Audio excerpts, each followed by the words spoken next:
We're now on the record. This is the Kentucky Public Service Commission. My name is Michael Schmidt. I'm chairman of the commission. Seated to my right is Vice Chairman Robert Cicero, and to my left, Dr. Talina Matthews. We are here today for the purpose of receiving evidence in case number 2018-00376, application of Cannonsburg Water District for rate adjustment for small utilities pursuant to 807 KAR 5:076, and case number 2014-00267, Cannonsburg Water District's unaccounted for water loss reduction plan, surcharge, and monitoring. Cannonsburg has a case pending for a rate increase, and because the commission has been interested in Cannonsburg's water reduction efforts, combined with the fact that we've instituted a proceeding involving, I think, 10 or 11 other water districts that have had problems but appear to have made no progress over the last number of years. The commission felt it was appropriate to have this hearing to discuss primarily your water loss efforts, what you intend to do, and we note that you've asked for a surcharge to fund some of those things. So we appreciate your doing that. Many times rural water districts have the idea that if the water is running and we can't see a problem, everything's okay, and so rates are never raised, infrastructure is never replaced or maintained, and then one day it all falls apart and people find that when they should be paying one price for water, it's twice as high as it should be because over time they've let it fall apart. It's like saying, I said the other day to somebody, I can't afford to change the oil in my car because I'm saving up for new tires. I mean, at some point, you know, it's ridiculous, but in any event, we are glad you're here, and at this time I'd ask counsel to identify himself and his clients and the witnesses he has with him today. Damon Talley from Hodgenville, Kentucky, with Stahl, Ken, and Ogden, P.O. Box 150, Hodgenville 42748. Tim Webb is here as the general manager for Cannonsburg. All our board members are here. Alan Bowman and Kelly Gillespie with Bell Engineering. We don't anticipate calling any witnesses other than Tim and Alan, and perhaps our board chairman, but they're all here for the commission if you wish to inquire about anything. Okay, thank you. There are no interveners in the case, so at this time would staff, counsel, please identify herself and those with her today. Yes, Brittany Koenig for the Public Service Commission, Mark Frost and Sam Reed from our Financial Analysis Division. Thank you. All right, is there anything that we need to discuss before you call a witness, Mr. Talley? I'm not aware of anything. Well, yes. Yes, sir. Could I please ask for PSC Exhibit 1 to be admitted because both parties are going to refer to this map? Any objection? No objection. Okay, well then let it, does Sabrina have a copy? Yes, and I would like to just sit this at the witness stand for whoever. Is this your exhibit, or Mr., it would be, what, Staff Exhibit 1? Yes, PSC Exhibit 1. Let it be filed and marked as Staff Exhibit 1. Yeah. Yes, you may. We have two maps. Which map? This is the PSC map, okay, and then they would also be referring to the map. And that's it. The one that's easier to read with a lighter background is the PSC map. Thank you.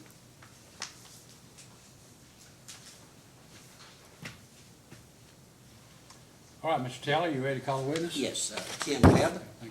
Mr. Webb, please take the stand.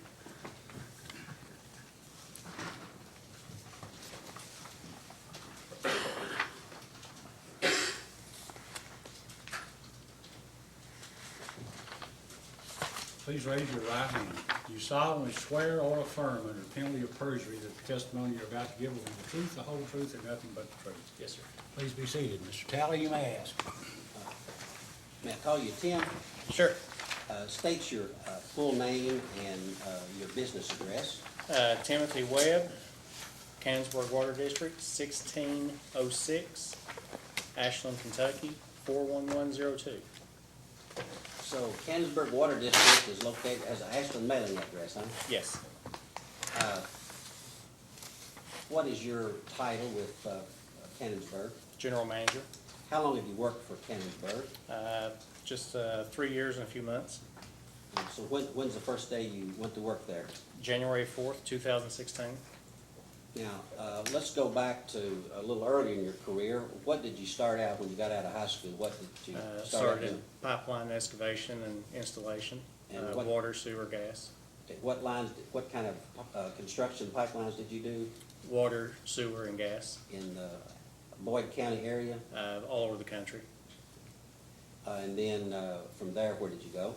Went to work for the city of Ashland as an engineering technician, entry-level position. I was there for 15 years and had moved up to senior engineering assistant. And at that point, I left there and went to Cannonsburg Water District. And was there an opening at Cannonsburg or something? Yes. What happened to the former manager? He retired December of 2015. So no transition period? No. So you were hired in as general manager then? Yes. Okay. How big a staff do you have? We've got a total of 10 employees. We have 6 field employees and 3 office employees and myself. Just give us a brief overview of Cannonsburg's system, about how many customers you have, and just general information about it. We average 3,550 customers per month. We are a distribution-only system. We do not produce water. We purchase all of our water from the city of Ashland. We have 6 purchase points that we have with them that we use. One purchase point is we average about 800,000 gallons a day. The rest of them are under 100,000 gallons. How much you say, about 800,000? Yes. One? At And one. in a few minutes, we'll get the map up there and you can tell us where that is. But for Okay. right now, that's, about how many gallons a month, a day do you buy from them? Roughly 1 million. Now, do you wholesale water to anybody? Yes, we wholesale to Big Sandy Water District and also the city of Greenup on occasion as an emergency backup for them. Do you have radio read meters in your system? Yes, we have radio read, 2 different types of radio read system. Actually, we have about 65% of our system is a tower-based system. They read over the internet. And excuse me, let me stop there. So you don't have to drive by those? No, we don't have to drive by those. Then the remainder, roughly 700 meters, we drive-by read. Okay. So you have digital reading from all of your meters then? Yes, And how many tanks do you have? 5 tanks, How many pump stations? 7. Now then, how many board members do you have? 5. And can you tell us a little bit about your board members and, just their backgrounds and so forth, and how long they've been on the board, just roughly? Starting with the chairman, he's been there the longest, Robert McGuire. He's been there for about 12 years, I believe it is. He has a excavation business. He knows a lot about, he's an asset because he knows a lot about the area and what it costs to install and work within the area. Our secretary is Mark Kazee. He has a background in electrical panel building and things of that nature that helps out with the knowledge of pump stations and how those things work. Our treasurer is Sam Hampton. He is a CPA, so it's good to have him on board to help with his knowledge in financial. And then we also have Kevin Johnston. He has a background in pipeline work and inspection. And Pam Van Hoos as our last board member.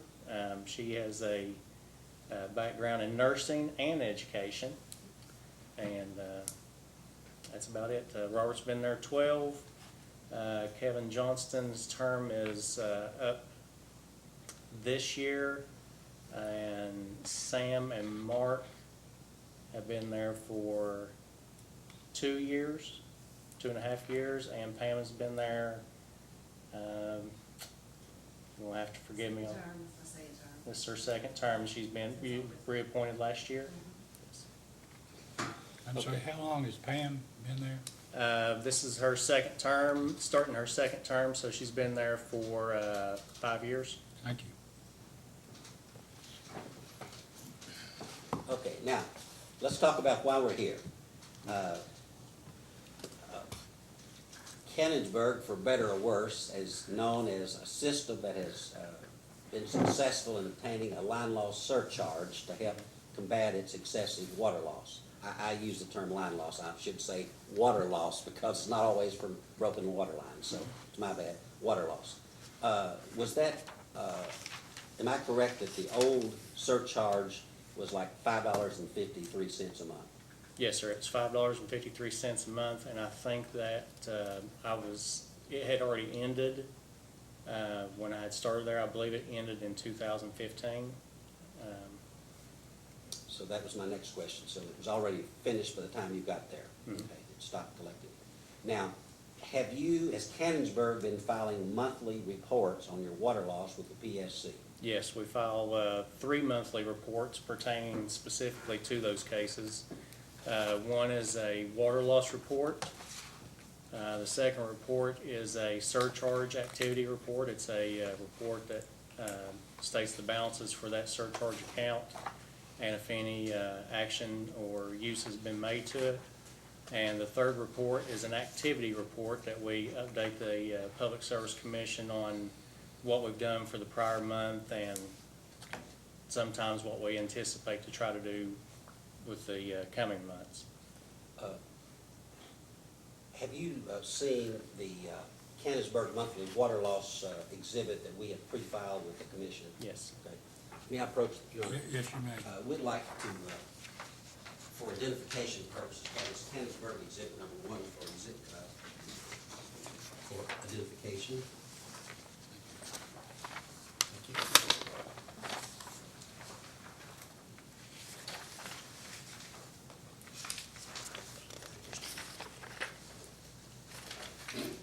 You have it in front of you? Tim, what does that report depict?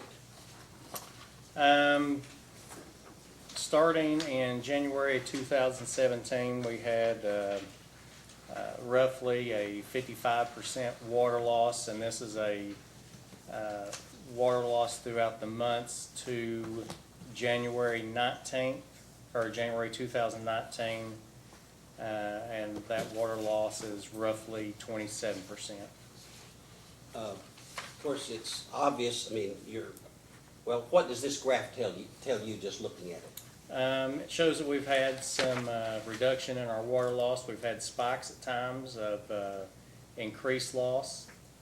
If you see the graph, that is kind of indicative of what would happen during the winter time with freeze and thaw.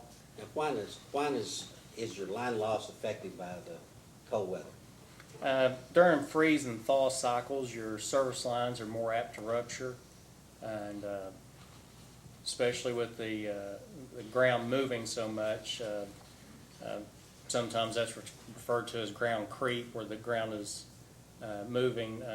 That'll pull apart some of the older service lines that are in the system. When you're talking about service lines, are you talking about the line from the meter to the house or another service line? The line from the main, Cannonsburg distribution main, to the meter. Okay. And under the PSC regulations, they call that the service connection. I call it service connection line, Okay. and you're calling it service line, but you're talking about the line from the main over to the meter that's owned by you. Yes, sir. Okay. And we've got a demonstration later on, we'll talk about some of those in a minute, but, so that's a lot of your problem because of the bad weather. Yes. have there been any other major things that you can talk about that you can explain why you have such good success and then it goes right back up? A lot of times we will, as the time allows with the staff that we have, we will do in-field leak detection, walking lines, checking for leaks, along with our daily checking meters for leaks on the meters that we have installed. As time goes on, especially during the spring and summer months, it's easier to find leaks. The ground is not as saturated, so they tend to show a lot easier.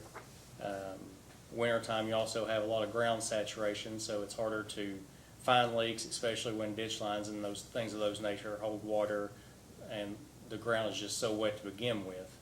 As things dry out, you can find them quicker.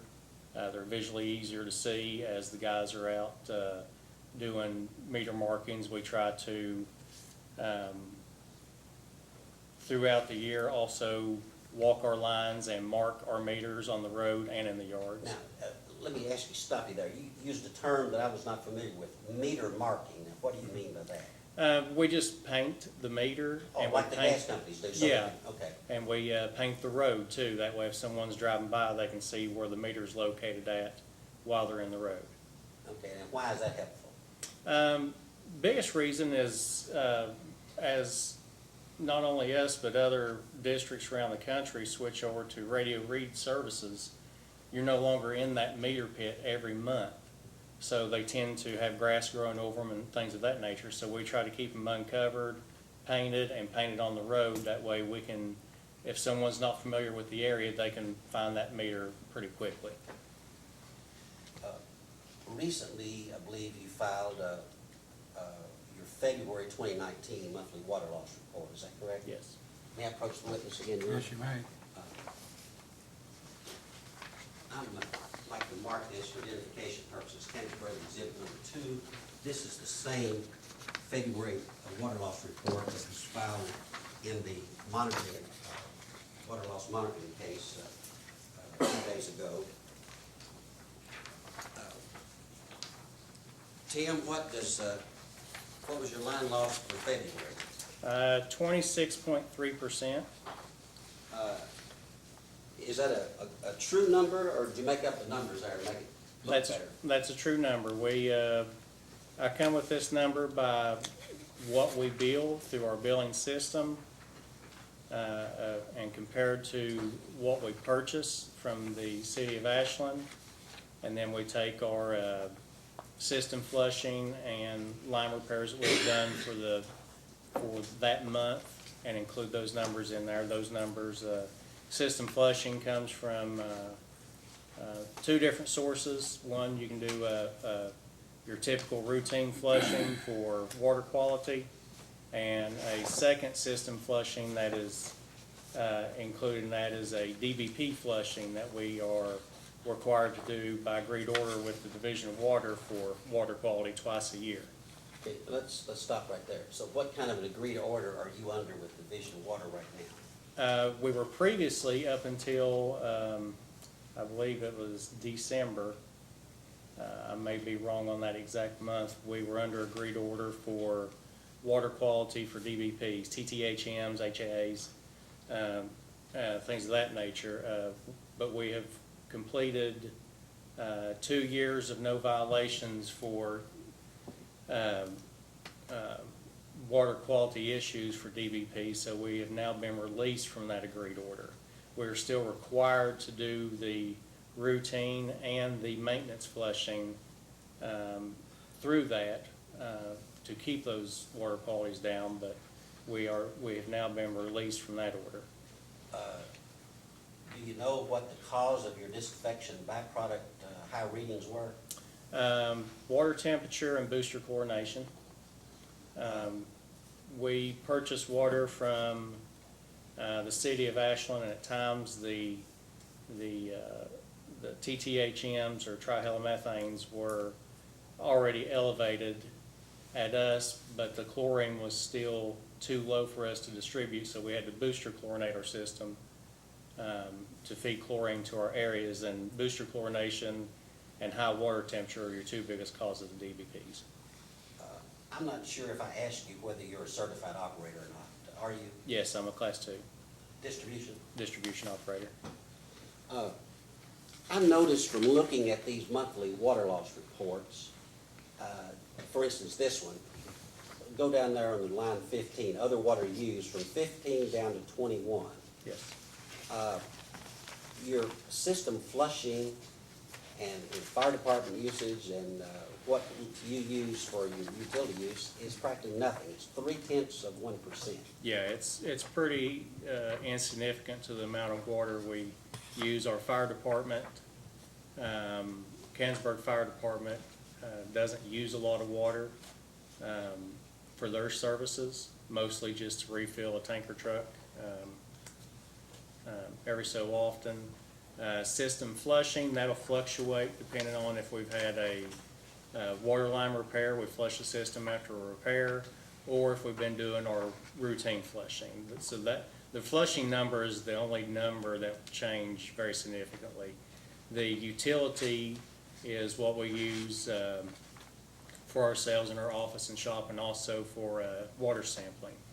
Now, let's talk about line 25. This is how you allocate the water loss or unaccounted for water.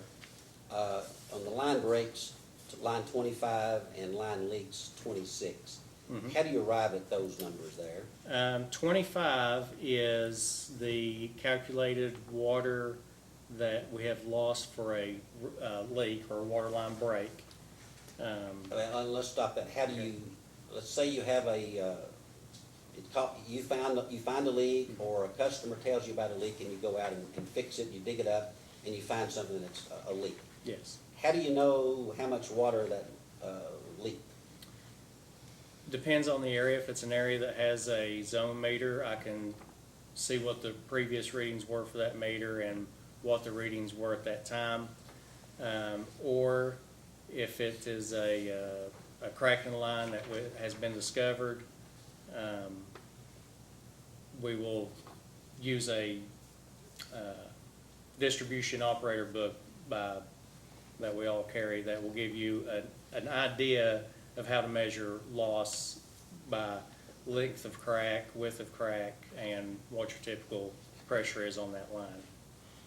And that is also only figured for that operating month. So if we can determine that the leak it's the 15th of the month, and we can tell that it's been leaking for a long time, something that, you know, nobody has found. If the grass is dead in the area, we'll figure for the full 15 days of that month.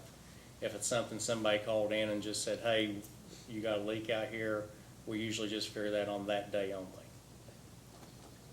Now, I'm assuming on line 26, you just back into that number, that's what's left over. That is what's left over in the calculations of the spreadsheet.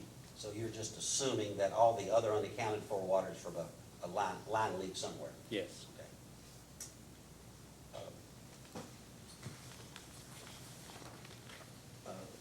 Let's go ahead. Does this monthly water line loss report accurately reflect the report that you filed with the PSC? Yes. Is this part of your business records? Yes, this is part of the record keeping process that we do with that order. Mr. Chairman, I'd like to ask that the Cannonsburg Exhibits 1 and 2 be admitted to evidence. Sustained, let me file and mark the evidence as Cannonsburg Exhibits 1 and 2. At this time, with the Commission's indulgence, I'd like Mr. Webb to, he's brought some service line connections and some other things that cause problems that he discovered. I'd like to ask him to demonstrate that, if it be permission. If he comes over here, well, the microphone will pick him up on it. It should. Okay. I need to speak up. And if it doesn't, we'll move the microphone in the middle there to take care of it. Now, at my request, did you bring some, something, I won't say tools of your trade, but what you found out that caused the leaks, and what you have been doing to try to reduce the leaks in your system? Yes. Is the microphone picking me up? It should. Okay. Well, somebody back here will When he tell talked, the us, cameras I faces think. to you. Okay, all right. First, I'll start out because some of the biggest problem we have is water service connection lines from main to meter. During the buildup of Cannonsburg Water District in the 70s and 80s, one of the popular items used was a product called Blue Max. It's a polybutylene water line.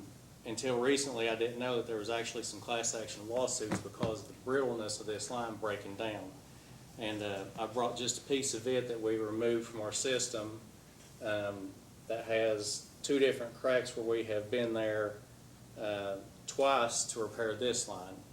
Rule of thumb is if we've been there twice on any service line, regardless of material, we pull a new one from main to meter. And let me stop you there. So this service line connection, you call that Blue Max. Yes, this is. Historically, that's what was put in the system? Yes. And what's the average age of that, if you have any way of knowing?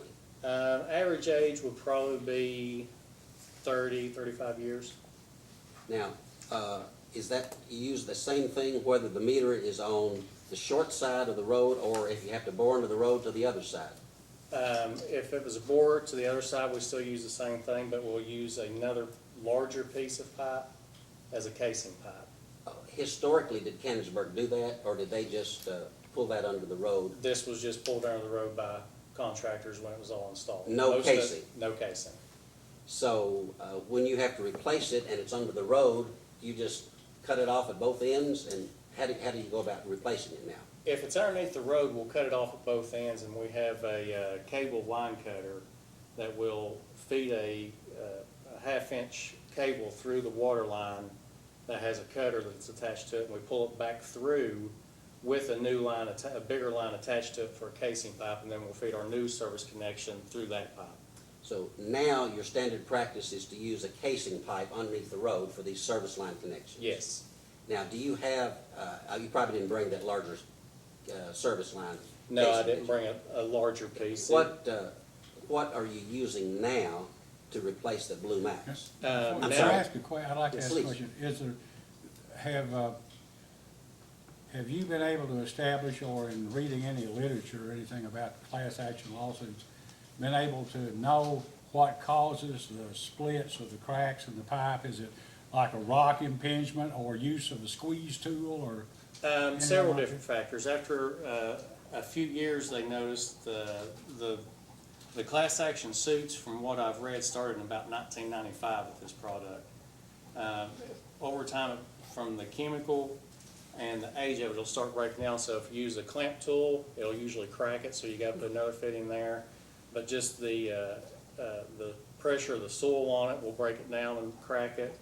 And in this piece here, you can see where the same two splits are on almost a machined line through there. So the machining process of it also has caused some problems with it. Thank you. Let me go ahead. No. Any idea how many of those service line connections you still have in your system that haven't been completely replaced? I can't say with honesty how many there is. I would speculate at least 1,000 more, because this was the product of use when the system was built. Okay. So was there any results of the class action suit, or is it ongoing, or what is the? I really don't know about that. I just, actually read it last night when I was trying to find some more information on it. It's manufactured by Shell Corporation, and I believe the case was Cox versus Shell Corporation on it, and it involved several other states. Kentucky was not one of the states in it. So as far as the legal aspects go of the class action, I don't have any knowledge of it. Okay, thanks. Then, what did you replace that with when you, or what were they replacing that with before you got there? And, demonstrate that, please. The product they started replacing with was a product called Endopoly, which most people are Can you spell familiar that for us? ENDOPOLY. And it is a lot of people refer to it as CTS. CTS is just an acronym for copper tubing sizing. That means it's the same size as copper. But the name of it is Endopoly. It's a pretty decent product, withstands a lot of use, chemical resistant, also has a expansion resistance to it of about 40% of its original diameter. Pretty common use in most systems now. Pretty reliable. We do still have leaks on it because it's not as abrasive and pinch resistant or creep resistant as some of the other products that we now When you use. say not as abrasive, what do you mean? Water line moves Oh, within the okay. ground. Okay. And With if pressure there's on and off, high and low? temperature changes and soil movement, and if there's anything abrasive on it, over time it will wear a hole into it. So how long has that been in use in the industry? This is a product that's been in the industry used for probably 20 years or longer. Cannonsburg's been using it for about the past 15 years, up until last year we switched to a different product. Did Ashland use that Ashland uses nothing but copper tubing. for their service lines? Yes. Okay, now, so tell us what you've switched to and why. Now we have switched to a product called Municipex, And spell that for us. Municipex.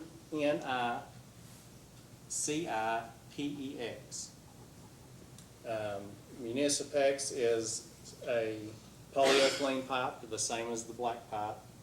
A lot of people may be familiar with the term PEX pipe. Well, this is just a municipal application of it, which during the manufacturing of it, it has an additional cross-section built into it. It's resistant to kinking, pinching, abrasion, creeping, freeze-thaw expansion. It can expand up to 400 times its original diameter without busting. If you have to do a repair on it, you can pinch it and it'll go back to its regular form. I do have some literature also that has the comparisons between this and the HDP PE pipe, which is the high-density polyethylene pipe, of just the advantages of using this pipe. Cost-wise, it's maybe 10% more, so it's well worth the application it's used for. It's been around for about 30 years, mostly used starting out in Europe and other countries, and just started making its way over to the United States in the past decade. How'd you hear about this? Our supplier that supplies most of our material. Any other water utilities in Kentucky using this, Municipex? I was told that a lot of utilities now, when they do projects, they are speccing out the Municipex. For the new projects? Yeah, for new projects. So is that similar to the PEX plumbing that you have in new homes? It's similar, but it has an additional cross-section molded into it. Your Honor, Tim brought me some literature that I'd like to, I don't know that we need to put in evidence, but I'd like this for identification purposes, we talk about it. We'll call this Cannonsburg exhibit for identification number 3. Is that the right number? Yeah. Tim, tell us what this purports to represent. It just represents the advantages and the durability of this pipe, the Municipex, compared to the Indo-Poly or the HDPE pipe. And for the cost, it's only about 10 cents more per foot than the Indo-Poly, so the cost is a great comparison and a great reason also to go with the additional cost, with the fact of not having to worry about it. So does Ashland use copper because copper is considered better, or they just can't get away to using a flex pipe that They believe it to be better. they pay more? Yes, it's about 3 times more. Yes. And that's considered a commercial grade, or it's just outdoor use? It's tax? commercial grade. Okay. And in this article, it apparently compares this to HDPE pipe. Now, what's the HDPE? HDPE is the Indo-pipe, Okay. Indo-Poly pipe. What they It's were using. high-density polyethylene. Now, Tell us about some other problems that you have found where you make the connection between this service line connection and your water main itself. Some of the problem we ran into, and I have some pictures to demonstrate that also. I didn't want to bring in a large tapping saddle and try to let you see it, but in previous installations for tapping saddles and hot taps, the bolts were not stainless steel, so you get a lot of bolts rusting and start working their way loose. We've run into that on several applications. To get away from that, we've now switched over to using stainless steel bolts within our system for tapping saddles. That includes all of our larger size. Our smaller residential size, we use all brass saddles for service line connections, or service connections. So the stainless steel bolts are how much more than the standard? They just come, we order them with the material and everything. It's very It's not that local. much more, and the life you get out of them is No, fairly it's, extended. it's probably maybe 10% more on the cost.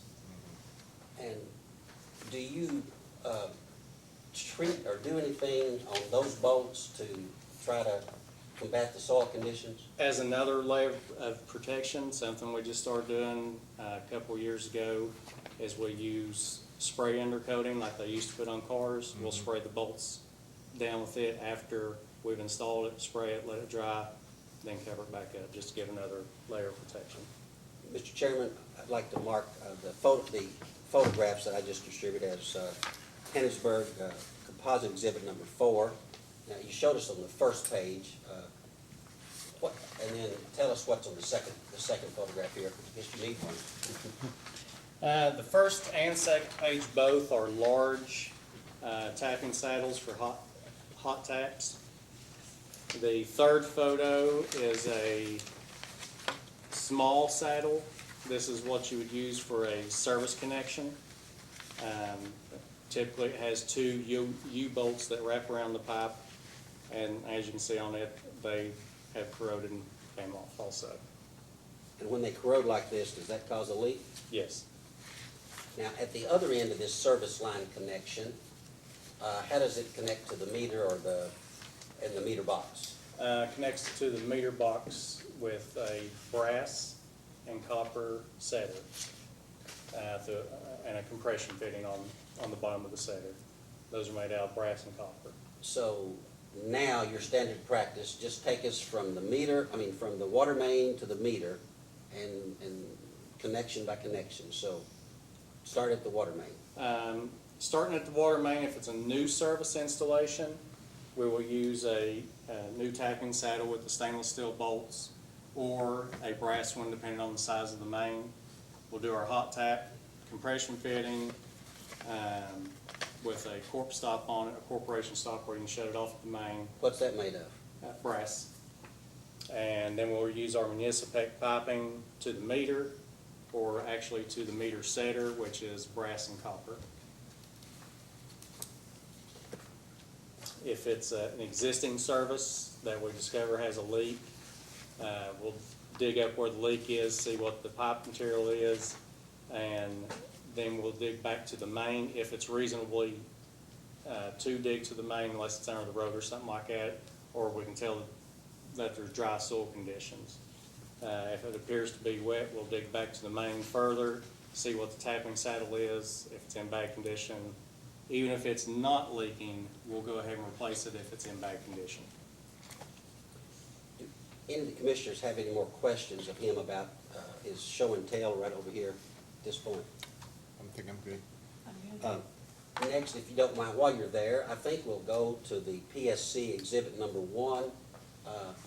And we don't have a large blow-up of that, but I think that's the exhibit right there. Just set it back up there on that, with the system, if it will hold, stay there. Let's go to your exhibit.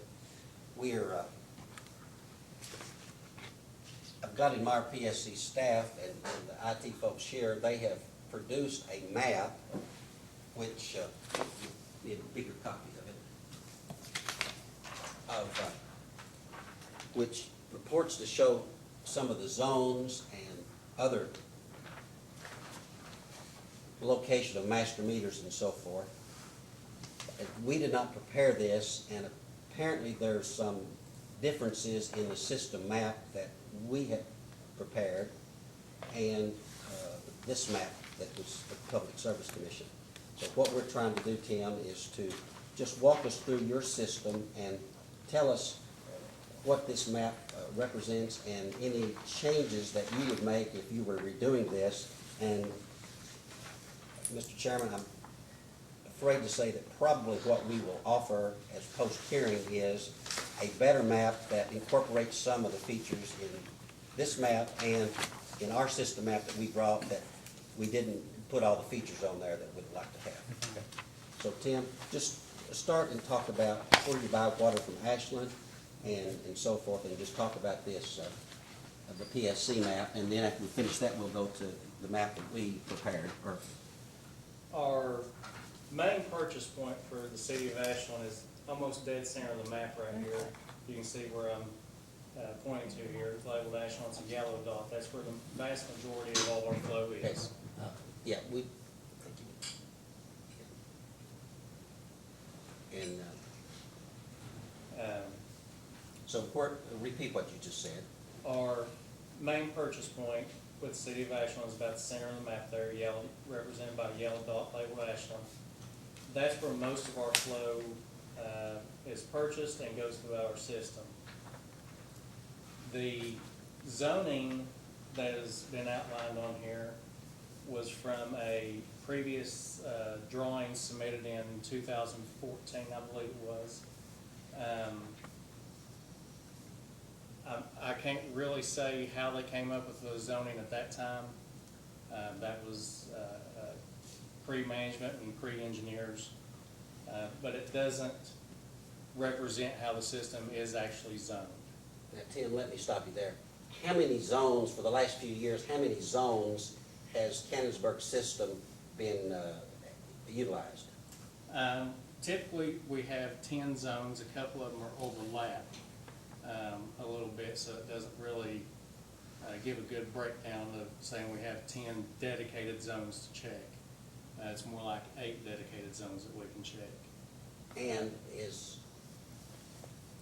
all of your system in a zone with a zone meter? No. Right now, roughly 25% of our system is zoned to where we can check daily flow zones. So only 25% is zoned? Yes.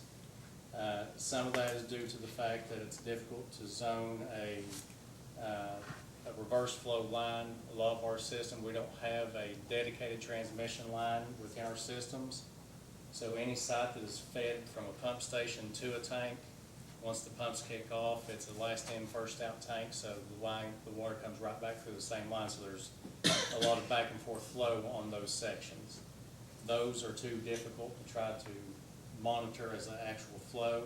We can monitor at our purchase point, or our intent is to be able to monitor at all our purchase points. Let's just take, with those zone, well, first let's talk about your master meters on Ashland. Mhm. Does this map, that PSC Exhibit 1, does it accurately depict all of yours? Well, let's take it one baby step. What does it depict with respect to your master meters from Ashland? It represents all of our purchase points with Ashland. There's actually an additional purchase point there that we don't use that's shown on here. Where is that located? It is located kind of to the northeast, a little bit of center. Yellow dot labeled Ashland. We don't use this as a purchase point any longer. Are the other yellow dots for the master meters, are they at the right locations? Yes.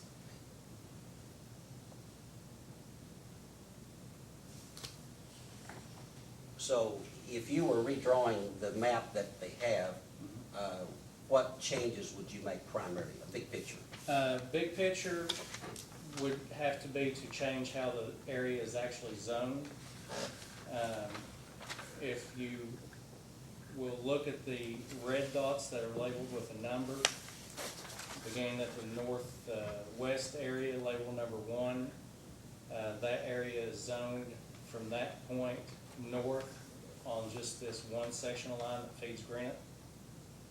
Let me stop you there. Is that Highway 67 that you're talking about there? Is that the main road that goes up through that new industrial park Yes. up there? And where does it go on the north end? To Grant County. Okay, go ahead. Zone 2, which is just a touch south and east of 1, meter number 2, only picks up the small branch that you see running northeast. Coming down to number 7, that replicates the flow going back out towards the zone 2. So it measures that line running straight to zone 2 and the area of zone 2. And let's see.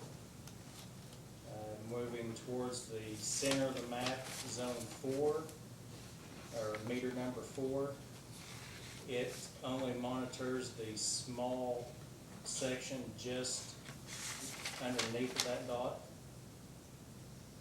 The location of number 3 at about center of the map is off quite a bit. It would need to be moved down south. Just beside where it says zone 3, and it only picks up the small area there in that. Number 8 picks up this small area south of Interstate 64, which is represented by the red line below it. And number 6 to the far west picks up the lines directly above it. And it looks as if there is number 9 on here twice, right beside 64, just north of it. Excuse me, there's also 2 number 6s as well, if you'll look right there on the thing. Yes. Let's see. Number 6 we'll go talking about both number 6s.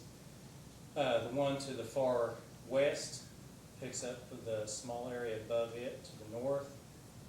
The one just west of it, number 6, picks up just the line moving to the west from it.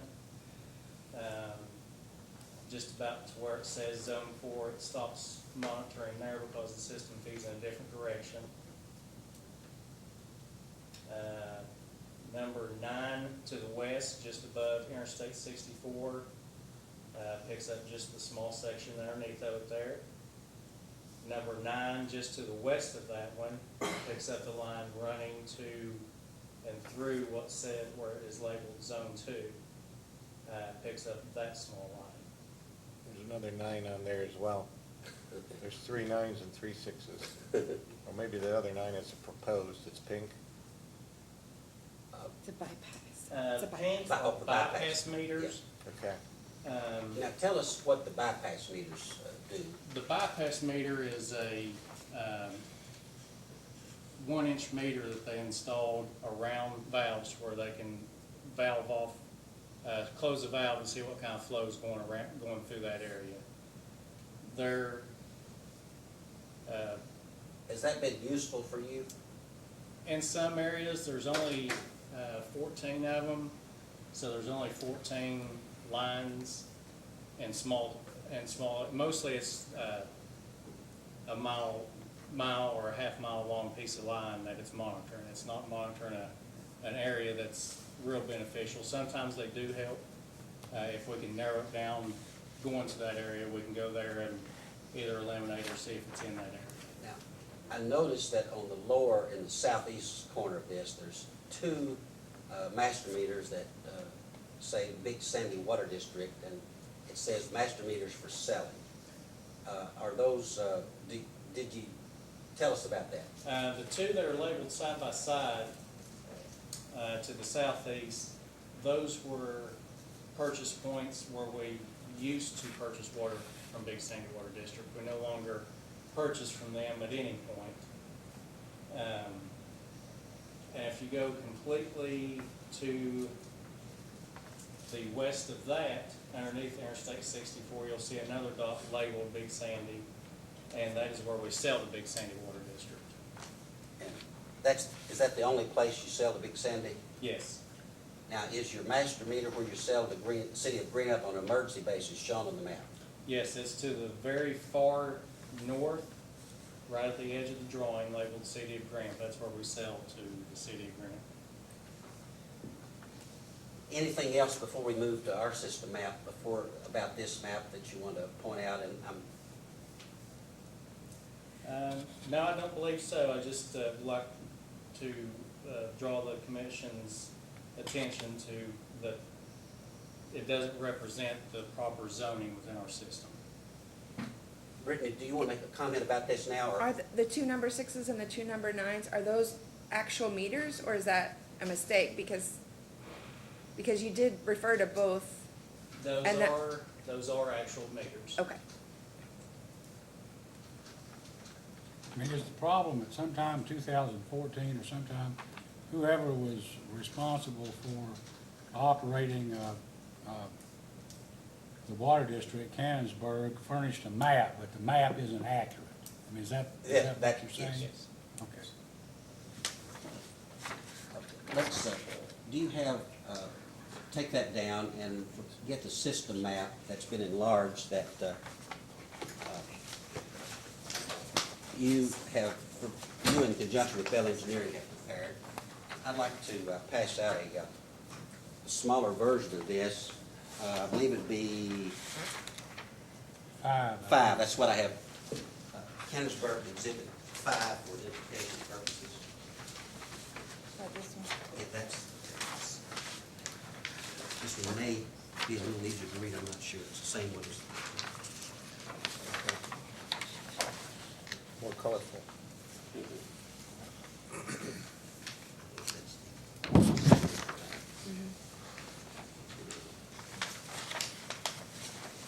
It's clearer, actually. And it'll be-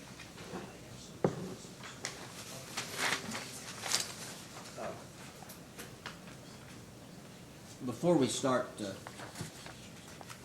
talking about specifics about the map, what mapping software does Cannonsburg have? What capabilities do you have? Just explain that a little bit. We started using GIS mapping through a software provider called Diamond Maps. Very easy, very basic GIS mapping product that is web-based. So we can now start doing map corrections and drawing in the field on tablets or even a smartphone if need be. We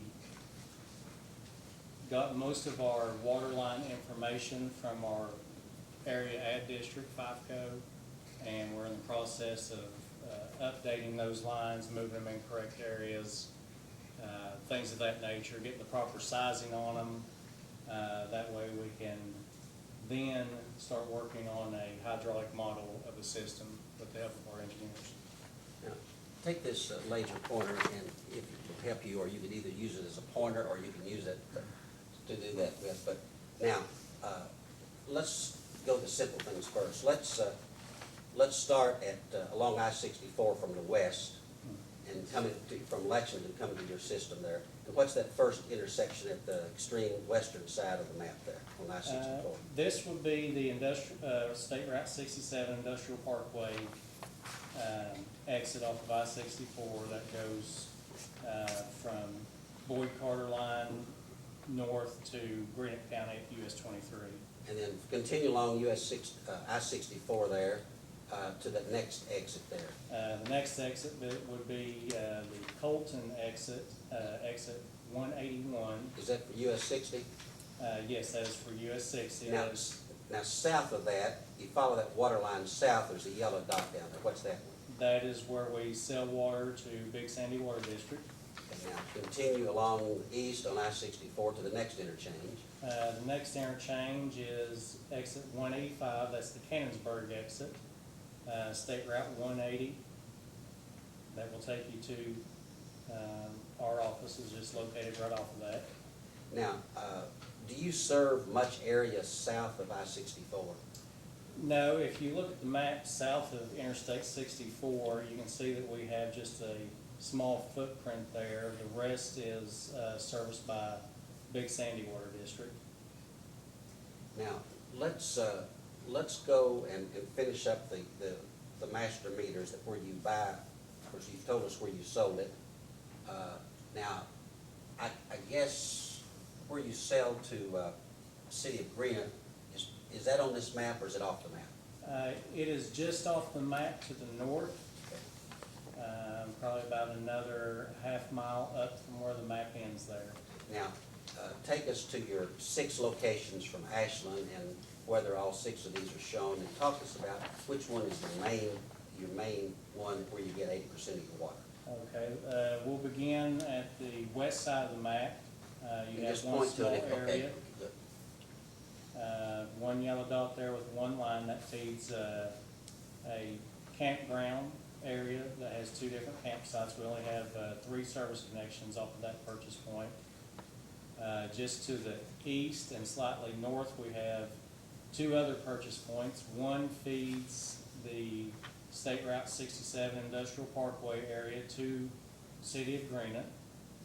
The dot below it feeds our, what we call Straight Creek and Route 5 area. It feeds from that purchase point, everything goes to the west and feeds to the north and just slightly south to Route 60.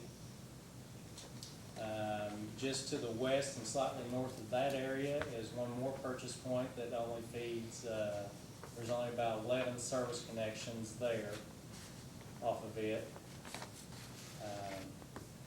Just to the north and east of that is a purchase point shown, but we do not purchase from that area. Now, which one is that you no longer purchase from Ashland? It is located at Route 5 and Naples Road. The pressure there is not high enough to feed our system. So they pump past that area to the purchase point at East Park and everything flows back. So we need to remove that from the map, don't we? Yes. Go ahead. Moving further, almost directly west from that location is what we call our main pump station or our Midland Trail pump station, where we purchase about 800,000 gallons a day from the city of Ashland.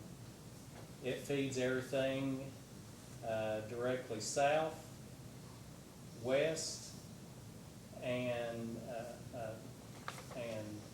far east to that area, to Route 5 and to just about Route 23. Just off of the map to the far east of I-64 is one more area that's not depicted on the map. It is about a mile away from the edge of the map, where we feed about 60 houses, is another purchase point in the city of Ashland there. Okay, now, let's talk about the 10 zone meters that's been in your system. Are they depicted on this map? And if not, why? They are on here. Some of them you can't see because of overlapping, where the green dots are represented by existing zone meters. Red dots are proposed zone meters, and any place that we have a current zone meter, we would like to replace that with a better zone meter, so those dots overlap some. And they're So hard you're to not see. going to see 10 green dots on this map. Some of them you can barely see, and some will be obliterated by the new proposed zone meters that are in red. Yes. Correct? Along with that also, some of them are overlapped by purchase point dots because we are proposing installing a zone meter at each individual purchase point so we can monitor our flow at purchase. Now, why would you do that? One, so we know daily flow that we have coming into us at our purchase points, and also to be able to have some accountability to our supplier because we don't get meter testing information. Ashland is not furnishing you the meter testing information? No, Do you know if they test their meters on a regular basis? I have no idea if they do or not. Do you have a contract with Ashland? Yes, That contract doesn't specify yes, that you should receive those reports? yes, But they're not giving them to you? no. Okay. What's their excuse for not doing that? Mostly is they don't have anyone to test them. The gentleman that did test their meters retired, and I don't know if he was replaced. I don't know if they're outsourcing that to a different third party, or I really don't know. But they're in I violation. request the information and don't receive it. They're in violation of the contract. Yes. You pointed that out to them? I believe that has been pointed out to them during a protest of rate increase. And they responded with, They withdrew their rate increase and dropped it. That's the only response we have. okay. Do you get a radio signal? Well, let me ask you this way. Is Ashland's master meters equipped with telemetry or SCADA so they can get remote readings from it? Yes, Do you get remote readings from Ashland's meters so you can know how much water you buy on a daily basis? yes. Are those connections reliable? As far as I know, I don't know their system well enough to say yes or no on it. I just have a web link that I can see a daily reading on master meters. So, whose idea was it to replace the 10 existing zone meters? Tell us why they need to be replaced and what the status of these 10 zone meters are and the history of that. Can I for Yes. just 1 second? Of the meters that you're going to install at the Ashland points of entry, will those be in addition to or replacement of? Those will be in addition to Ashland, to our zone meters. We currently don't have zone meters at our Right, purchase you're points. relying on Ashland. Yes. But once there will be 2 meter readings, Ashland's meter reading and your meter reading, what happens in the case of a dispute over which meter reading is correct, since they're not providing you with any validation that their meters are correct?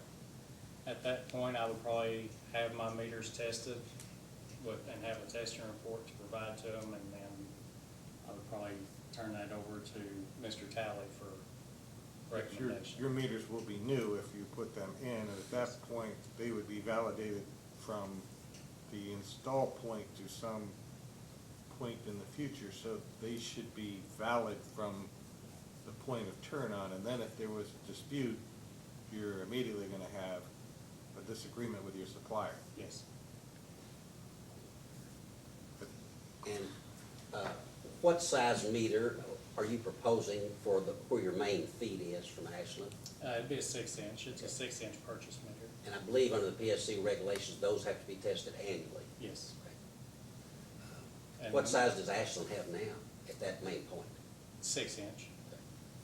Okay, so, talk about the history of the 10 zone meters that's there, and tell us why they've worked and why they haven't worked and what y'all have done about it. And I know some of this happened before you got there. The initial installation was before I'd started in Cannonsburg. Prior to me starting, they were replaced from what was originally installed because I guess they didn't work properly. And some of the boxes that they were in were changed out to give them more room to get into them. When I started, the meters that are currently there or what was there. They are Siemens mag meters. There are 10 in the ground. I have 3 that is currently not working and 2 more that is now giving me erratic readings. The problem with these mag meters is they will wick moisture into the register, and once they do that, they're no longer any good. They don't read anymore. Now- They're not the type meters for the conditions that they're in. Of course, I realized you didn't have anything to do with these, but were these initial master meters, have all the initial master meters been replaced by the manufacturer? I believe all of them were replaced once until the manufacturer said that they're beyond their 1-year warranty now. After that, our supplier, at their own cost, on a good faith or good relationship, replaced 3 more of them at their cost. And now that it's been a few years, they're not going to replace any more at their cost. I assume no legal action was taken before you got there against anyone about the meters. So you're stuck with the meters you got. Yes. What are you gonna do about these 10? Our intent is to replace them with the large meters that we use in our service, which is a Census Omni meter. Very reliable meter at low flow, high flow readings. They also have a much longer warranty on them. They all have a 20-year accuracy warranty on them, or replacement warranty if something goes wrong. We have them in our system now. It's what we use on anything. Any customer that's a 2-inch meter or above we use a Census Omni meter. Are you confident that these Census, that's SENSUS? Yes. Omni meters are appropriate for your soil conditions and the environment that you're gonna be putting them in? Yes, we've never had one fail because of environment that's in our system. Who spec'd the first meters in? I would say that would have been the engineer at the time. I believe it was E.L. Robinson Engineering. Cannonsburg engineer? Cannonsburg contracted engineer? Yes, So Cannonsburg hired an engineer who spec'd in the wrong meters. from what I can tell, yes. And the supplier didn't know where they were gonna go or be submersible, so they didn't discourage you from that, and the supplier didn't understand, or the manufacturer didn't understand. So it became a point of installing meters that nobody knew really what they were gonna be used for, so they became really not appropriate for the purpose that they were intended. Best guess, I would say that's kind of how it went. Okay. Now, while we're on that, that engineer that you were using, what's happened to him? He's no longer there. I believe he retired last year. I think it was August or so of last year, after being off for some medical reasons. And I believe recently, have y'all engaged the services of Bell Engineering? Yes, we contracted Bell Engineering to help us prepare water loss plans and also working on a long-term capital improvement projects. Okay. We'll get to that in a few minutes, but let's finish up with the map, and then I'll let you take your seat again and give you a break here. Now, I've been reading through some of these water loss monitoring cases, the 2014 267 case, 2014 267, and I've seen replacing 10 zone meters and 36 new zone meters. Now, why do you need 36 new zone meters? Mostly so we can see more of our system real time. To have a better understanding of how the system works, and also with the new zone meters that we propose and the replacements, not only can we monitor flow, but we'll also be able to monitor pressure remotely at those meters. So we will have, I'm sorry, say that again. You'll be able to monitor flow, of course, and Yes. what else? pressure, line pressure. Why is that important? Line pressure is another way to determine if you have a leak. It'll also be incorporated into future telemetry. and hydraulic modeling. And you can access the pressure remotely? Yes. Okay, now, for 2 or 3 informal conferences, you brought to the commission a large map that's been rolled up. Have you had 36 zone meters showed on that map that you brought in here? Yes. Now, are the zone meters that you are proposing on the system map that you have up there in front of you, are they at the approximate location as these original 36 that you've got on this paper map? Yes, some of them I may have moved just a little bit to accommodate for a road or something of that nature, but for the most part, yes. And I haven't counted all the red dots on this map, but you've got more than 36, don't you? Yes, I actually increased it from 36 to about 43 additional because there were some smaller areas I wanted to be able to pick up. Some of them, because they're remote, and we even have some lines are just about inaccessible to get to. We have to hire someone with a tractor and a bush hog to clean it twice a year just so we can walk our line. So I would like to be able to monitor those areas remotely also. So, The point of it is anything I can monitor remotely, the guys that I do have working can be working on leaks instead of out trying to find them as much. Yeah. Anything remote is gonna be easier because it's real time. so I know we're not asking the PSC permission today to install all these. We'll do that later in a certificate case. But generally speaking, are the locations of these, you're saying now 43 new zone meters and replacing the 10, a total of 53 Yes. zone meters.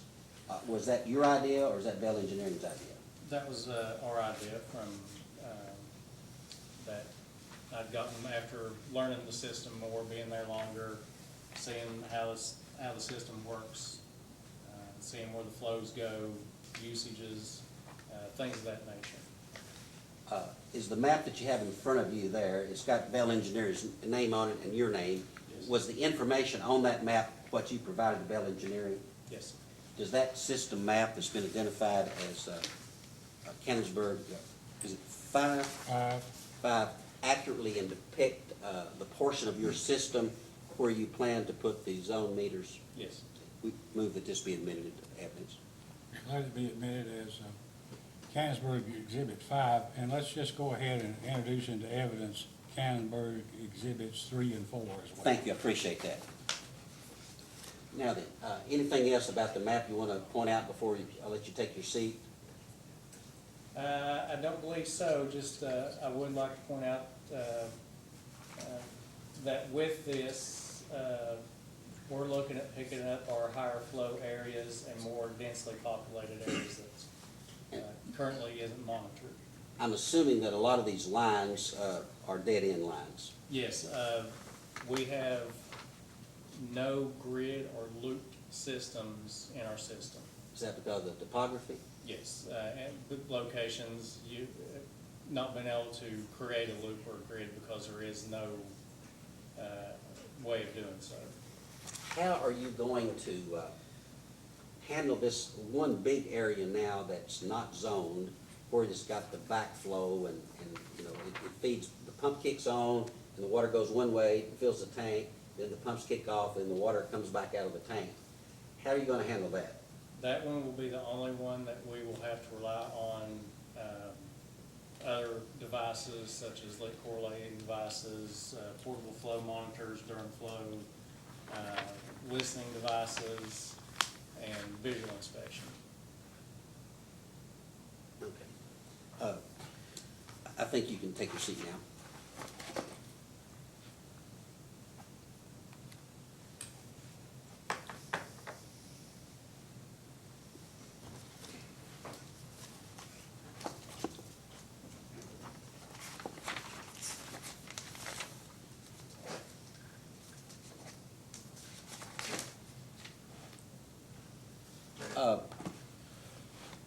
You've been talking about replacing the 10 zone meters and installing 36 new meters for a long time.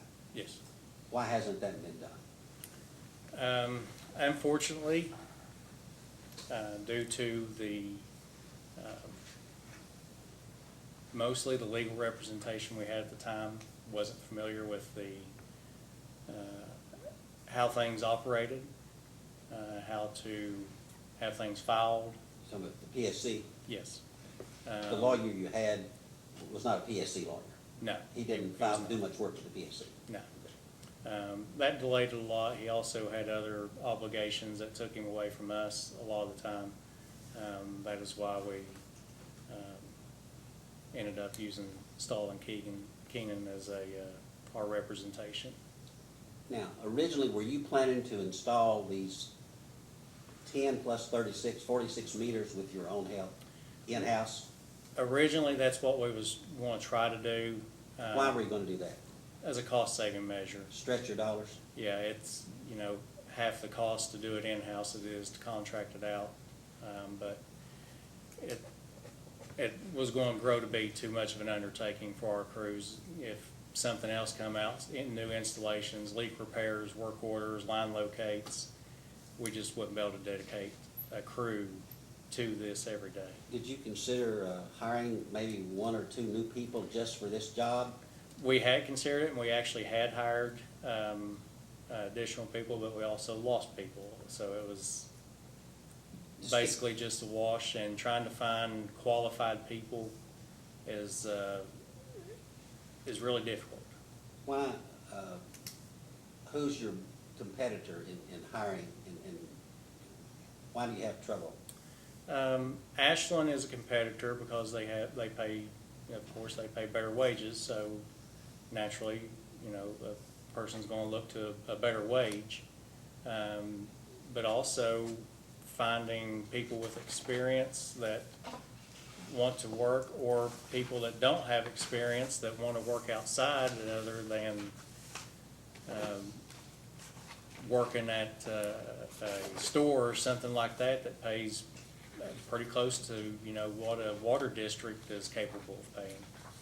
I know there's a Walmart store right across the street from your office. Do they pay as much as you do?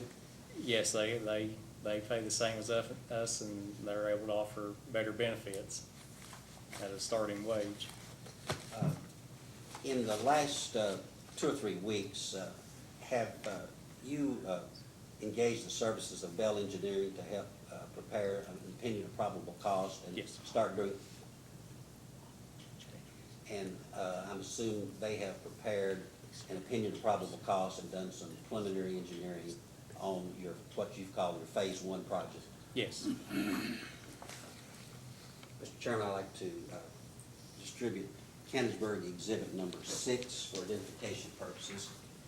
Now, I know I can't introduce this document through you because you didn't prepare it, but there's some information on here that might assist us as we're talking about this. Then I'll introduce this through Bell Engineering.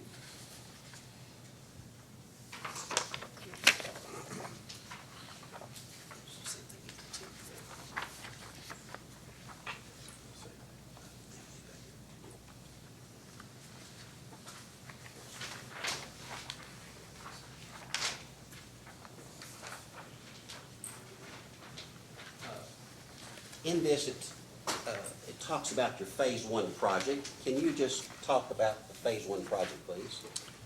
Phase 1 project is the additional zone meters and replacing the existing zone meters we have, along with creating a hydraulic model of our system. First 2 items, the installation of the new zone meters and the replacement of the zone meters, is so we can quickly monitor our areas for water loss.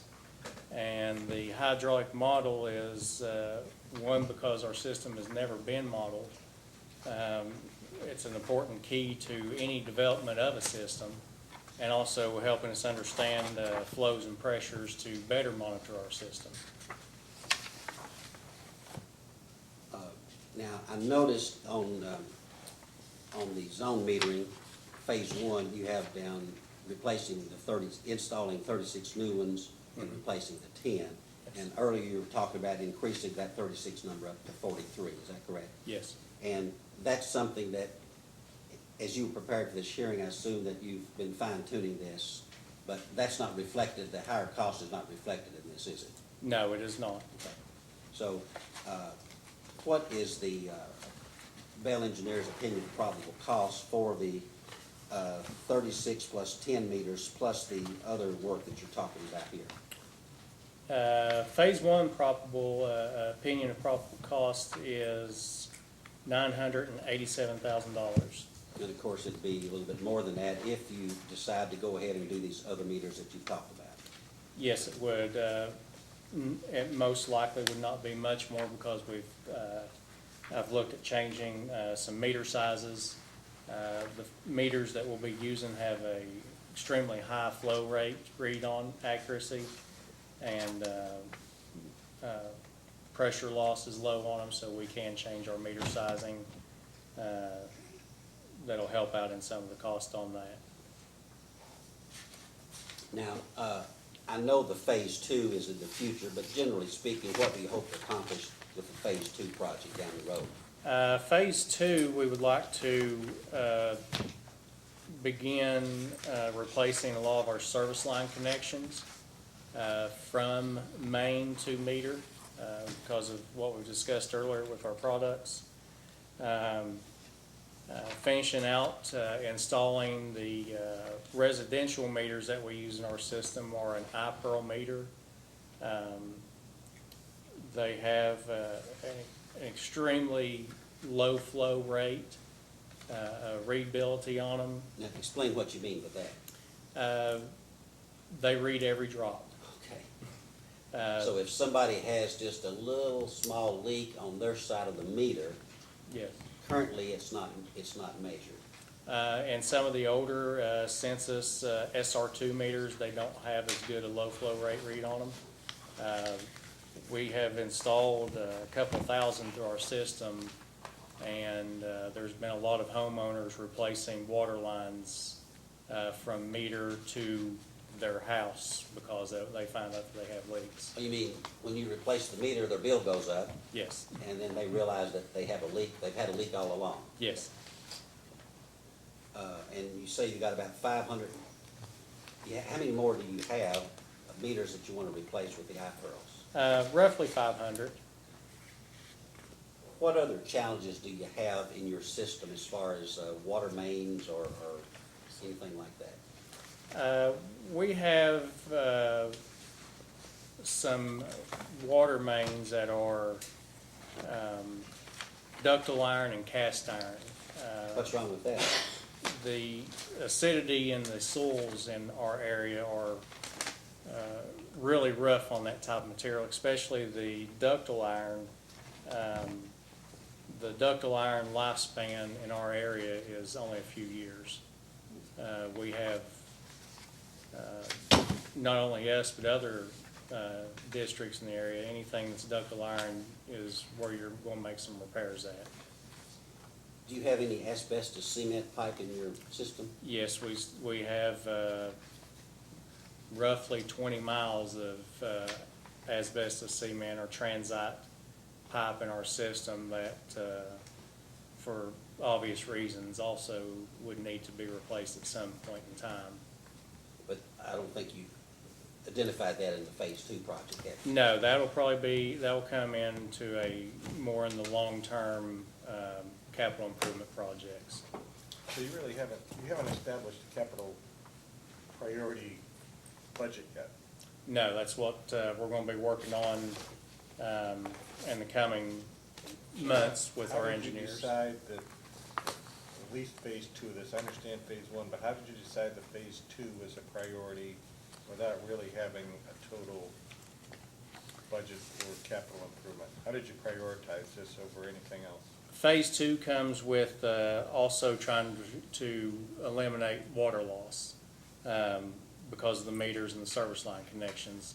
Those are focused on the water loss aspect of it, and the mains will be we'll start prioritizing areas for main replacement So I guess that question is, how did you determine that the water service lines were the primary cause of leakage versus mains?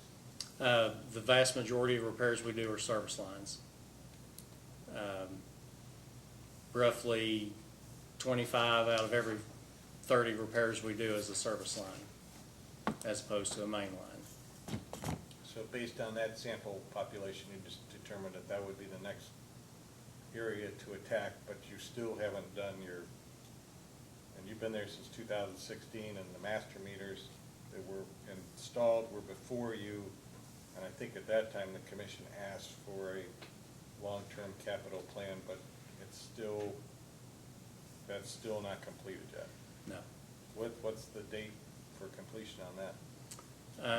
I would have to work with my engineers and see how quickly we could come up that. We would like to have something, possibly even this year, is kind of what we're looking towards on long term, and having everything lined out by year. You mean like year 1, 2, 3? Yes.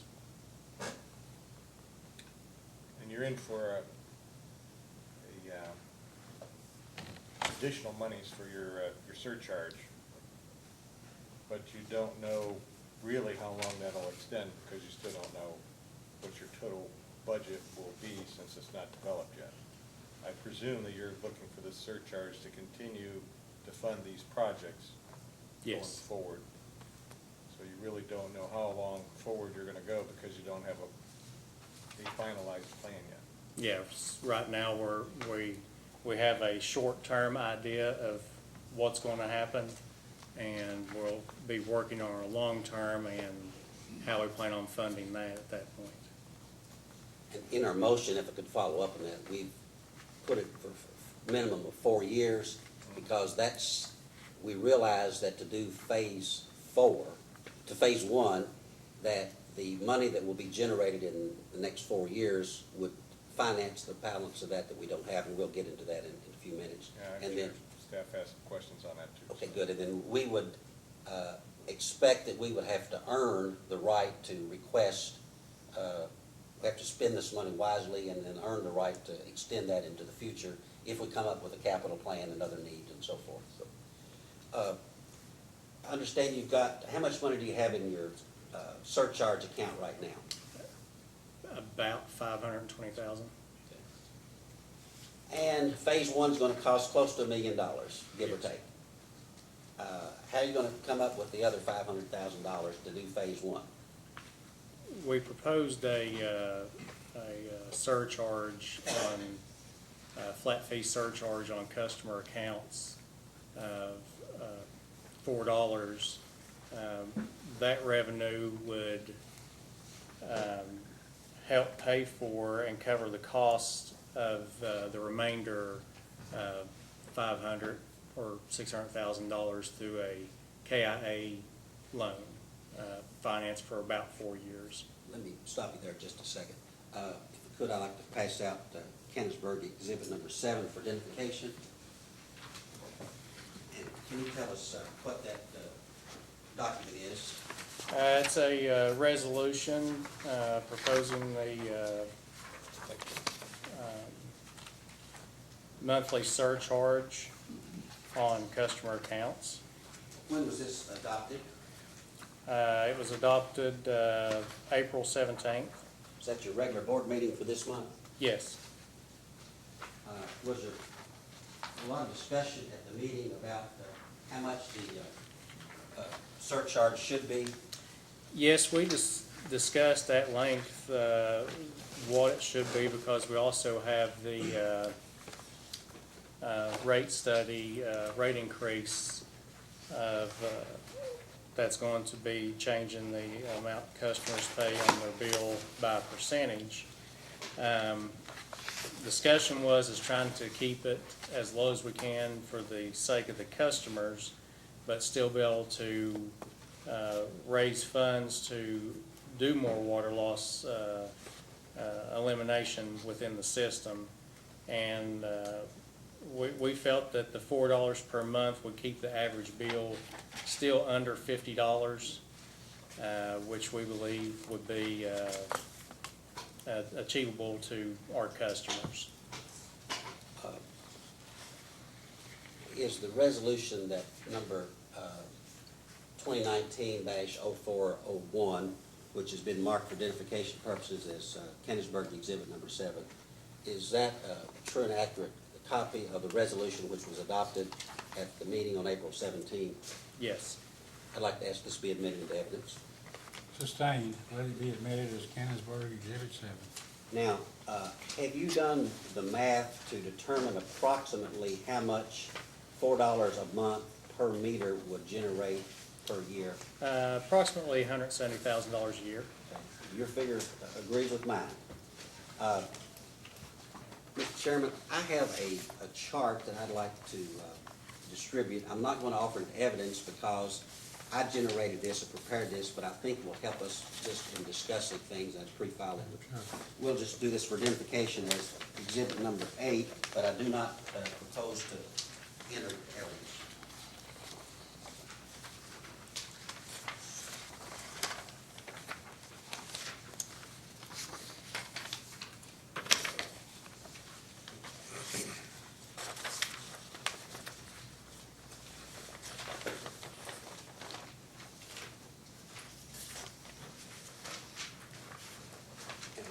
I'm going to mark this one as Cannonsburg Exhibit 8, identification only. Only. Thank you. And I'm going to have to admit a mistake that I made on this. I had talked to the folks at KIA earlier this week on Tuesday trying to prepare for this hearing. And down at the bottom under number 5, I say that the annual payment amount shown above includes both interest rate and the service fee payments. I forgot to say it also includes the principal payment. But, and the point that I wanted to make with this chart is how much of a loan could they get from KIA and if they dedicate all $170,000 that'll be generated from a $4 a month surcharge, how much loan could they borrow? And that's the purpose of this is, and of course you could go to any amortization schedule and figure this out, but I did confirm from KIA, and I wasn't able to get anybody from KIA to be here today, but they do have, excuse me, Fund B or Fund C loan, and if you borrow on Fund C for less than 5 years, the standard rate is 2.5%. Can you borrow that money at that cheap from your local bank? No. Have you borrowed money from KIA before? Yes. The line that you installed last summer on an emergency basis to serve those half a dozen or so customers, where did you get that money from? It was a KIA loan. And KIA has a service fee of 20 basis points or 0.2%. And the loan we're talking about have a maturity of 4 years. So if Cannonsburg can get a surcharge for 4 years, it would generate enough cash so they could borrow at least $600,000. And that's the sole purpose of this, is to show that by dedicating that surcharge, and KIA or any other institution would loan us the money, they know they'd get paid and the loan will be paid off in 4 years. Now then, do you have a notebook in front of you that, I'm just about finished with him, Your Honor. On question, go to question number 3.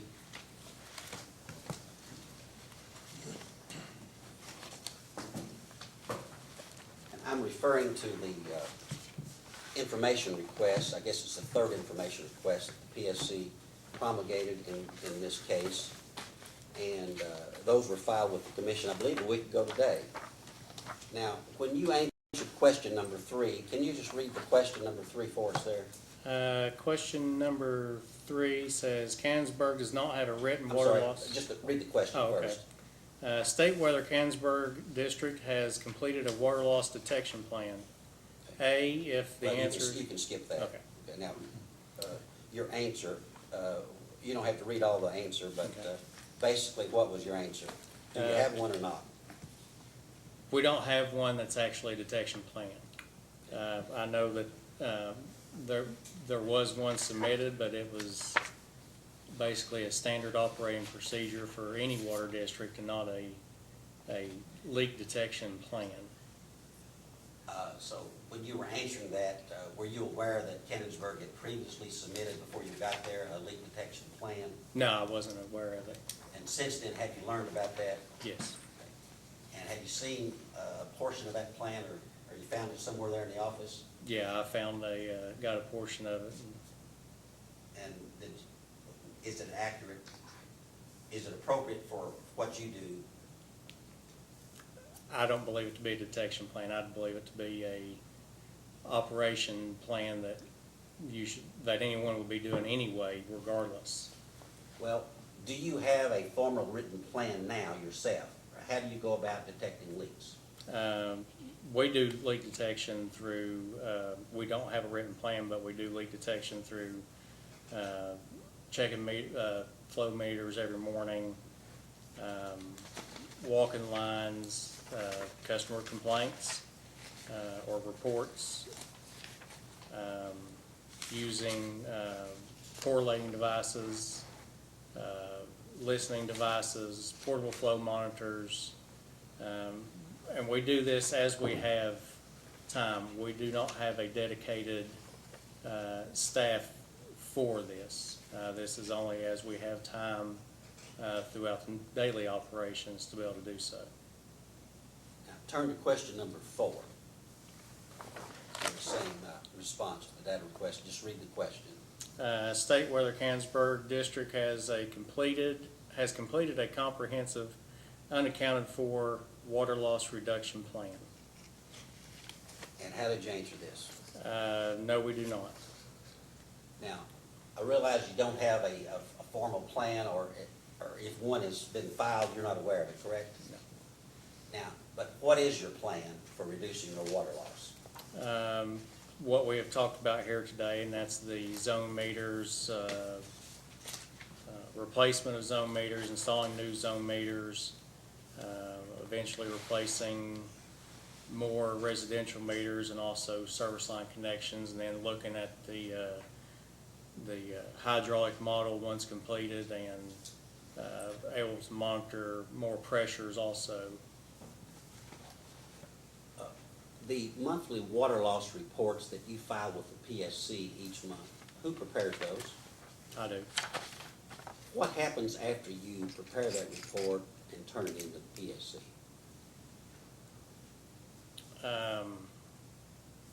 Who gets the report? Anybody, or do you just file it away and forget about it till the next month?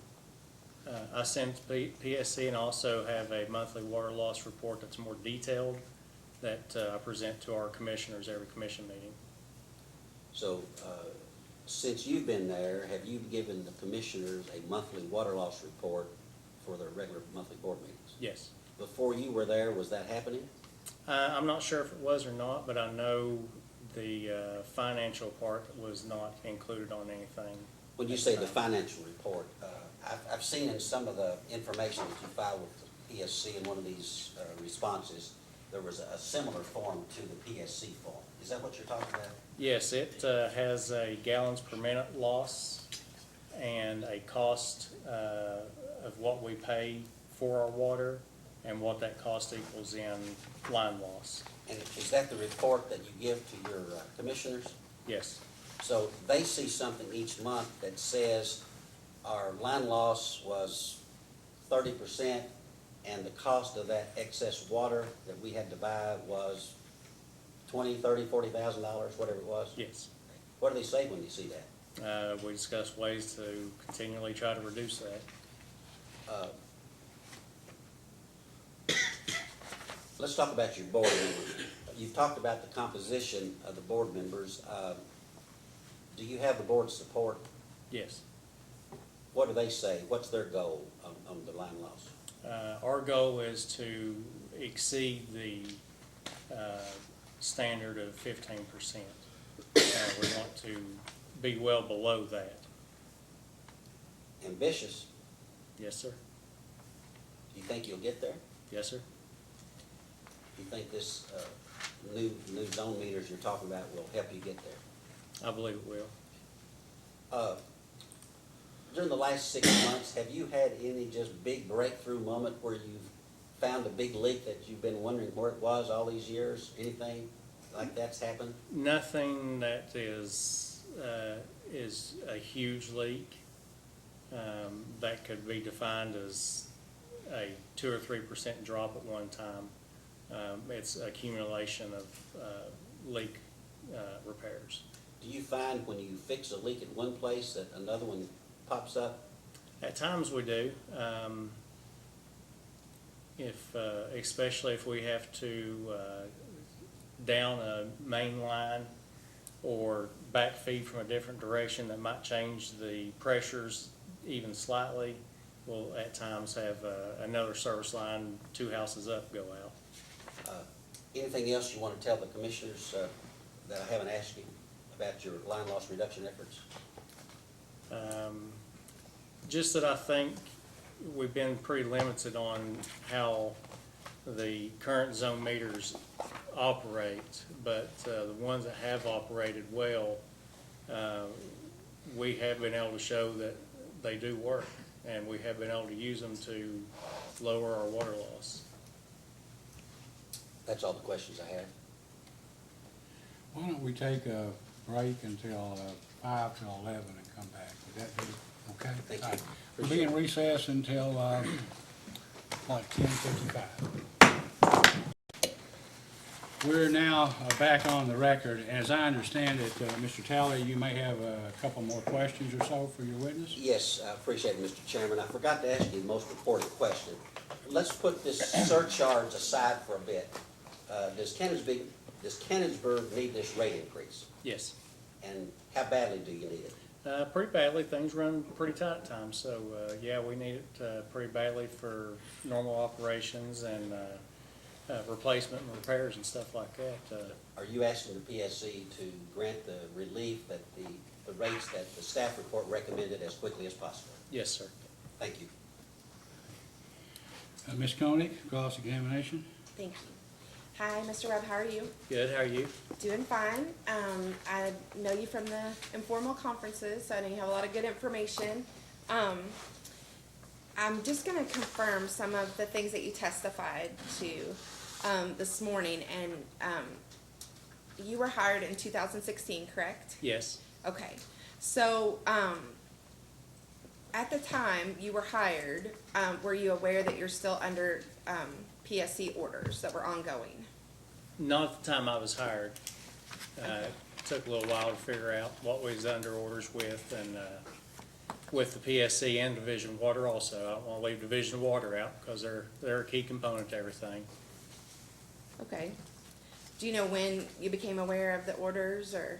It was probably with the PSC order. It was probably about close to the time that we had a informal conference. I think was about, I can't remember exactly, but I'm thinking it was around March or April of 16 is when I started getting filled in a little bit on the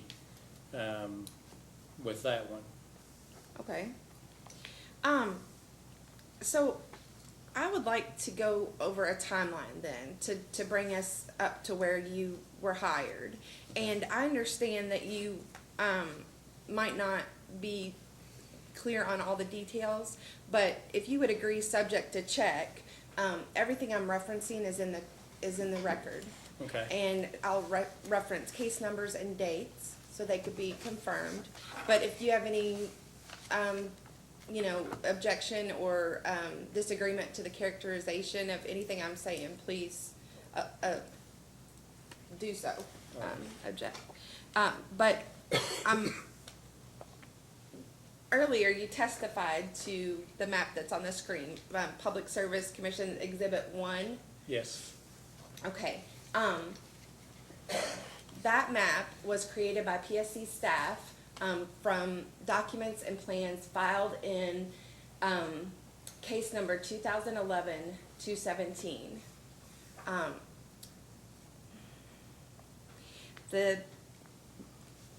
For identification purposes, could we agree to refer to that as the 2014 plan? Yes. That'd be okay. Okay. So case number 2011-217 order that was filed June 4th, 2012, granted a surcharge for 36 months at $5.53. In that order, Cannonsburg was asked to file a comprehensive, unaccounted for water loss reduction plan. September 21st, 2012, a plan was submitted that did not meet standards. A course of about 3 filings from June 6th through July 17th, the 2014 plan was submitted and it was agreed that it was sufficient. And when was that filed?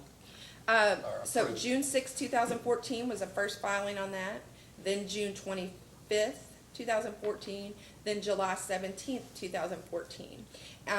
And the July 17th, 2014 were the actual blueprints and documents that this map, PSC Exhibit 1, was based on. Could I move that that exhibit be admitted at this time? Yes, let it Thank be you. admitted. Okay, so, is that, you've already testified that that's not correct, that's not how you have your system zoned now? Yes, That's ma'am. not the plan that you work from? Yes, ma'am.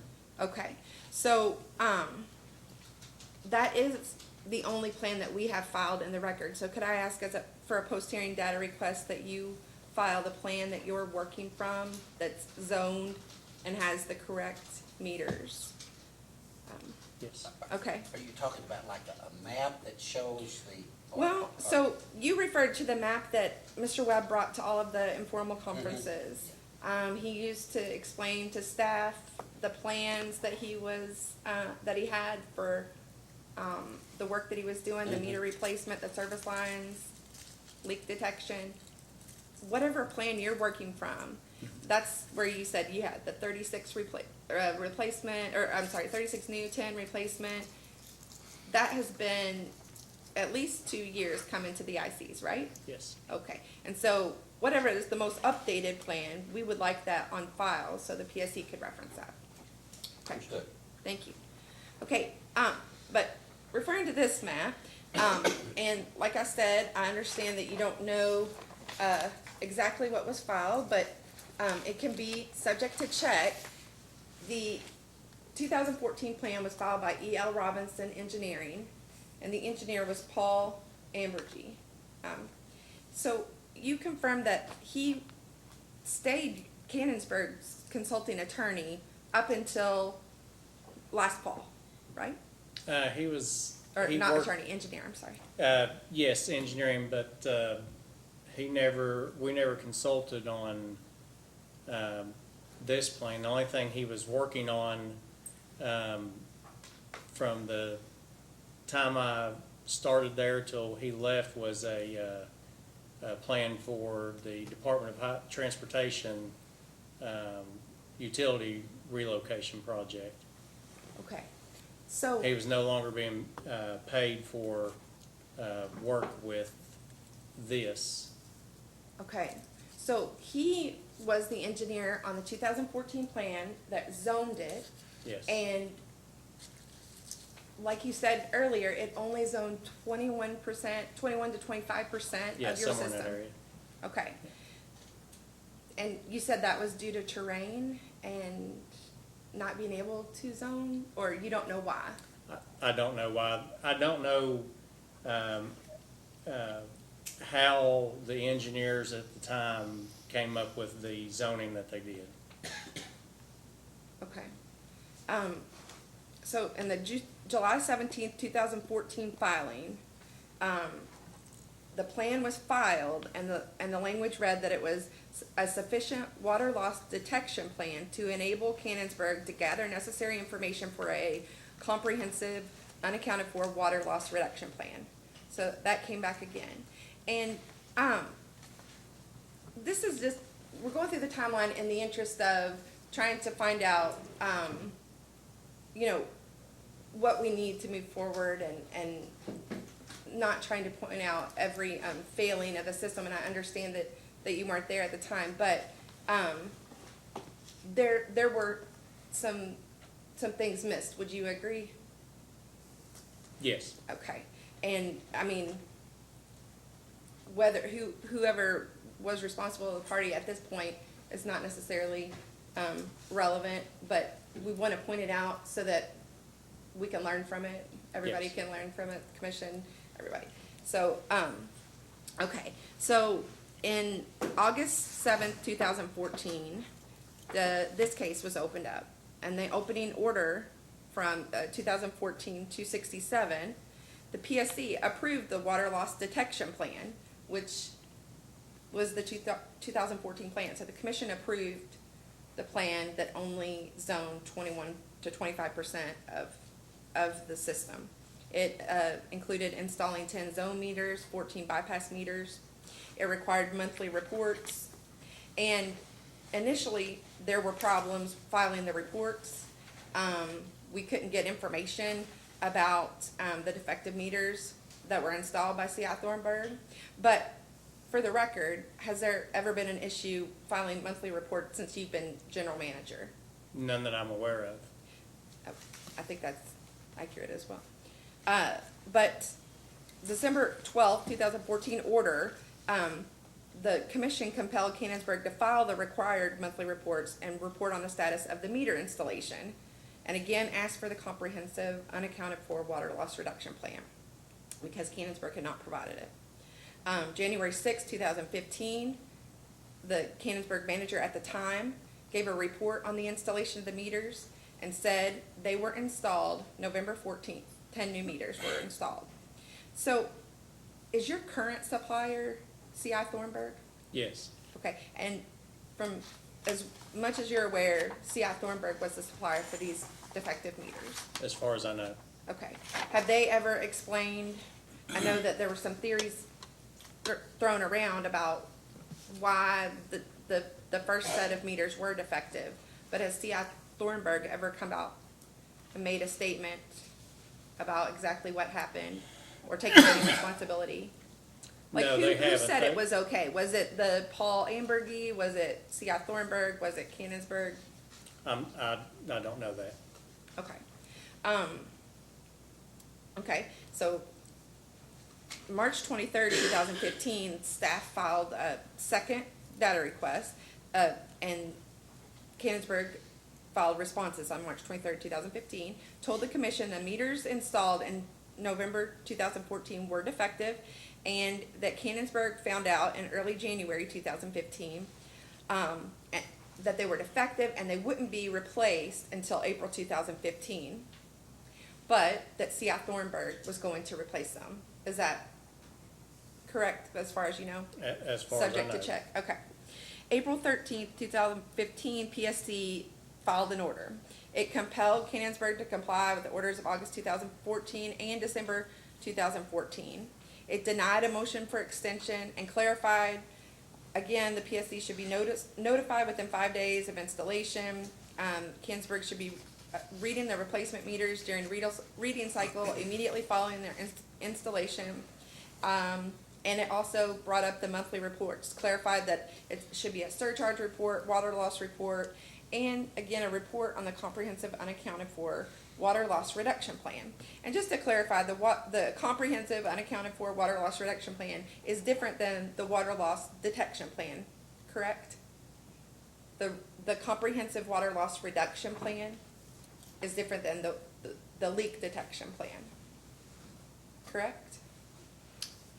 Not sure. Okay, so, well, let's go on, then I'll clarify a bit further. Has there ever been a reduction plan filed? No, and Okay. Cannonsburg has filed an explanation that they couldn't do the comprehensive unaccounted for water loss reduction plan until the leak reduction, or leak Okay. detection plan was filed, and that was the zone meter. But in the language of their filings, they've said, you know, as soon as they got the readings from these zone meters, that they would have the information to be able to locate the leaks and do a comprehensive plan. So I would like to clarify with you, to make sure that if that hasn't been discussed with Bell Engineering, would you confirm that that's an issue that needs to be clarified with Bell Engineering going forward?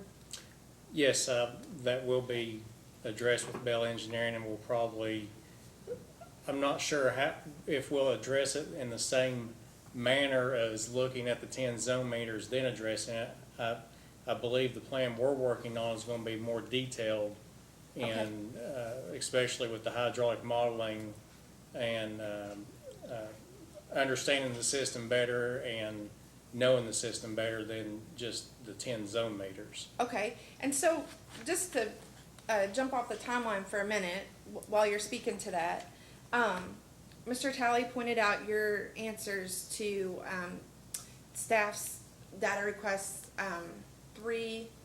questions number 3 and 4 about your water loss detection plan and your unaccounted for water loss reduction plan. And every time that you've come to the ICs, you've talked about your plans.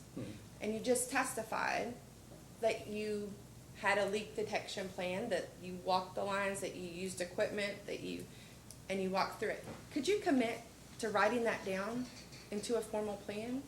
Yes, we can do that. Okay. I think you have the components of a plan. Would you agree? I think we have the starting components. Okay. I don't want to say that we have all components necessary to have a complete plan. I think that's going to be something we're going to be working on a lot more here in the coming months, but I think we have a start. Sure, okay.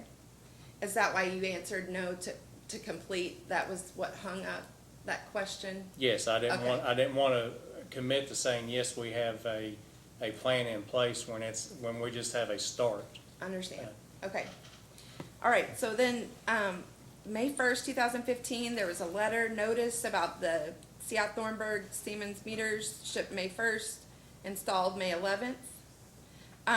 Do you know when the second set of meters were actually installed? No, I do not. Okay, so I have in one of your monthly reports, subject to check, April 1st, 2016. 16? April 1st, 2016, that they were all installed. And then I have in your monthly, the April 1st, 2016 is when they were all installed and working. You had in one of the reports, July 31st, 2015, CI Thornburg replaced the meters, but they were not working. So they were not working, but they were installed in July 2015. Now, April 1st, 2016, that they were all working, all the meters. And that's after you were hired, correct? Yes, when I Okay. started there, they were all installed, Okay. but there were several of them still not working. Okay, great. Okay, so I have December 5th, 2016, so about a year after you started. The Cannonsburg filed for permission to use some surcharge funds. Yes. Do you remember what those were, what that request was? That was to purchase a portable flow monitor. Okay. And subject to check, PSC order stated it's been 2 years since the plan was approved. They denied the request to use the surcharge funds because Cannonsburg hadn't implemented the plan for detection, which was on file, or a comprehensive unaccounted for water loss reduction plan. And then July 7th, 2017, your letter to the commission said that you were working on the comprehensive unaccounted for water loss detection plan. And that 9 of the zone meters were functioning, the 14 bypass meters were, and on the 10th meter, you were waiting on parts. But you were still only monitoring 25% of the flow. And the letter described a plan to allow them to monitor or allow you to monitor 85 to 90% of the flow. Is this in July 2017? This is your plan that you discussed this morning about the 36? Yes, that's when we started looking into the additional zone meters throughout the system. Okay. So when Bell Engineering provided their estimate, did they just provide an estimate for how much your plan would cost, or did they provide an opinion as to whether that plan would reduce water loss? They provided an opinion of cost just for the plan that we already had in place with the addition of a hydraulic model. Okay. And you have spoken to the hydraulic model, in your direct testimony about how you feel like that will, that will affect water loss, but could you briefly just restate that? Yes, without a hydraulic model, I believe without one, you can't fully understand your system, Okay, how it works. It's kind of like the heartbeat of the system is that model. okay, but you've been monitoring the system, right? And we've established that at one point, at least 9 of the meters were working, Yes. correct? Okay, so, I know that you have your answers to the third data request in front of you. I'm referencing, question 35. Or, I'm sorry, that's not the right question, hang on just a second.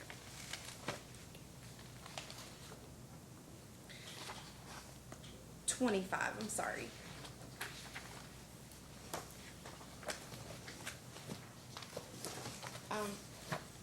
So you kind of explain why you can't answer that question.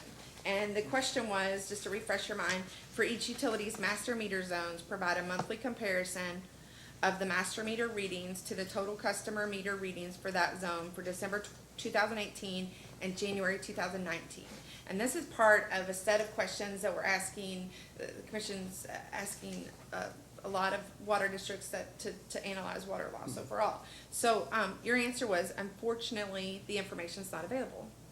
Okay, and it goes on, and it explains that it's because you switched billing software vendors and some other things, and I'll just let you explain in your own words, but my question is, did that comparison ever work? Were you ever able to get that information from those zone meters and be able to compare it? Not really accurately. The billing software we had, which is why we switched vendors, by the way, our billing software didn't communicate very well with our metering software. 2 different systems just didn't mesh together to get proper readings. That's why we switched our billing software and even done some additional upgrading with our meter reading software. That way we can start putting everything together as one unit. It'll be a one cohesive unit at the time. The reason we don't have them together right now is once we start, we have to go through each individual account and manually enter what zone it'll be in. And some of these accounts will be in a couple of different zones if it's an overlapping zone. If you have one zone meter that's going to read a large area and a couple of smaller zone meters that'll read the smaller areas there. So to go through 3,500 plus accounts one time and designate them for the 10 zones that we do have now would take quite a long time, and then replicate that again with the addition of zone meters, with the additional ones. Okay, so how old was the billing software that you just, Over 20 years old. okay. And what is the name of the billing software that you switched to? Munilink, MUNILINK.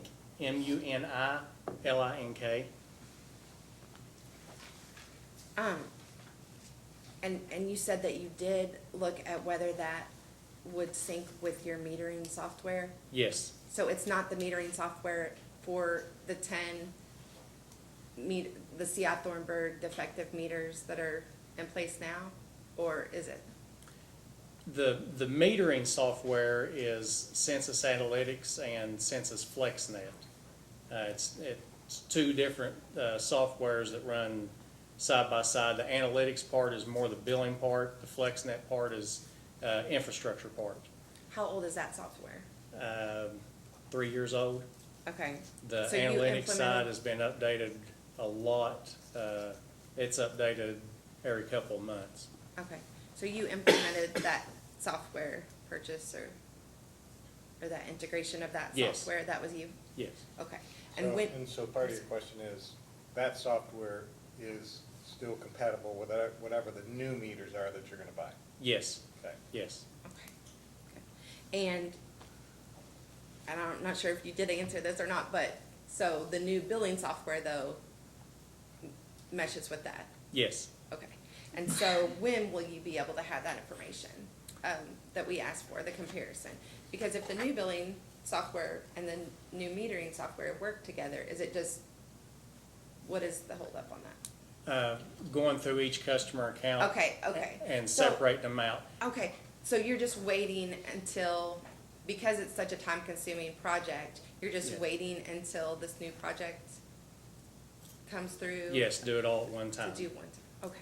It's still gonna be that long process to do? Yes. Nothing's gonna erase that, okay. Yes. All right, so, I'm sorry, I'm gonna jump around just to fill gaps, but, so it might be a little bit out of flow, but, I asked you about CI Thornburg as your supplier that you talked about. Is CI Thornburg part of the education that you receive on the products that you're using? I mean, are they your main source of education that, like, how are you comparing their materials? Because I guess from the commission standpoint, CI Thornburg sold you defective meters. They are our main supplier, and yes, they did sell the defective meters, but a supplier is only limited to what is spec'd out by the engineer Okay. and proposed by the contractor. Do you have an opinion as to what went wrong with those 10 meters?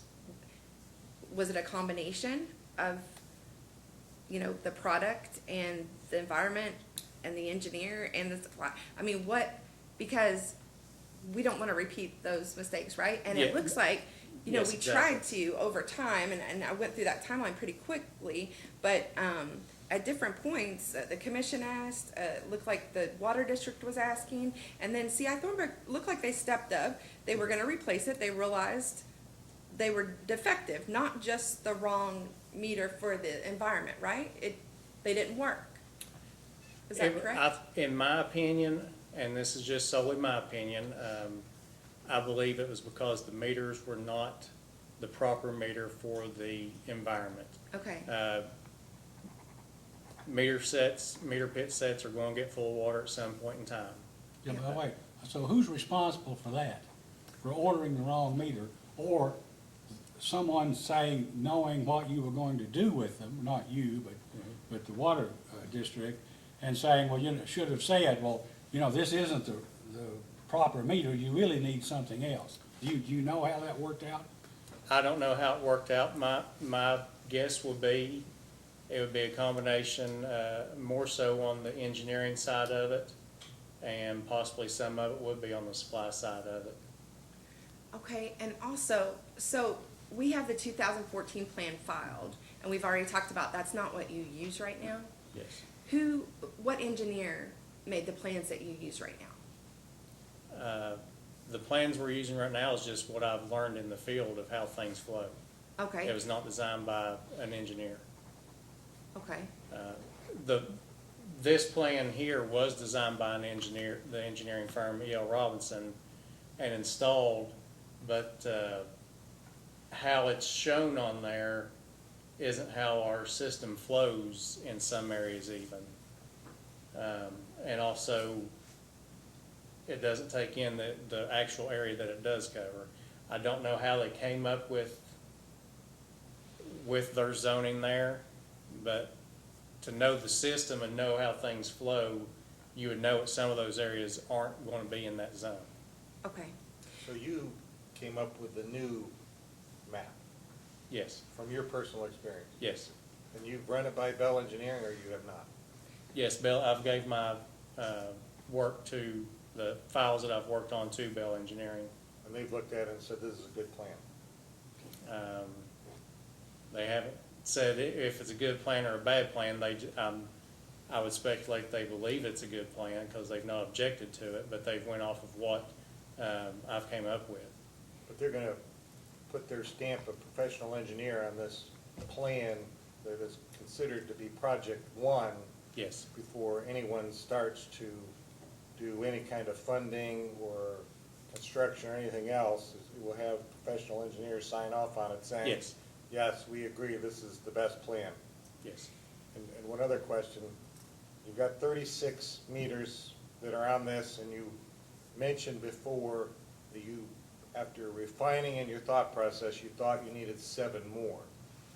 And then in the response to Ms. Koenig's question regarding why hasn't the plan been done, you said because all the 3,500 customers have to be entered into a zone, and you didn't want to take that time-consuming process to do that.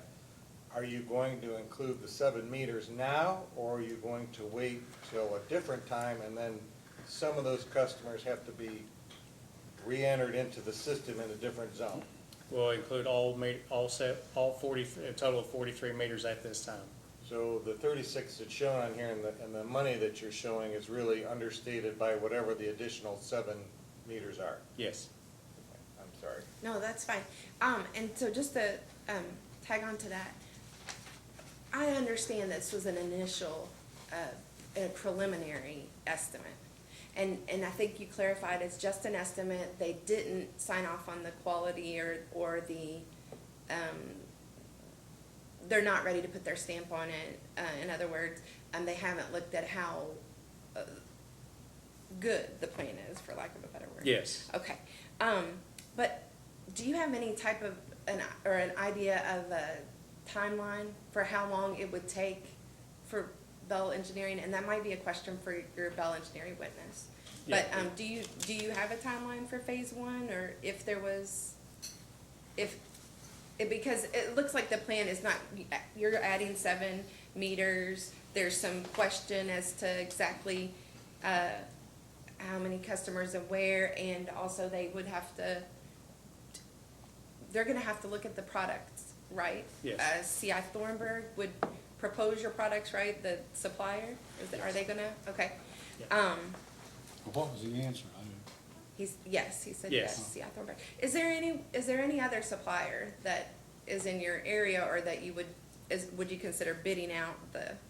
Not for a vast majority of it, because of their sole source on the census products that we use. But legally, we have to bid it out. Uh-huh. And it'd be up to the engineer to spec the product, and it may be that there's only one manufacturer or one supplier Yes. that furnishes this, but. Okay. But we will have to go through the bidding process.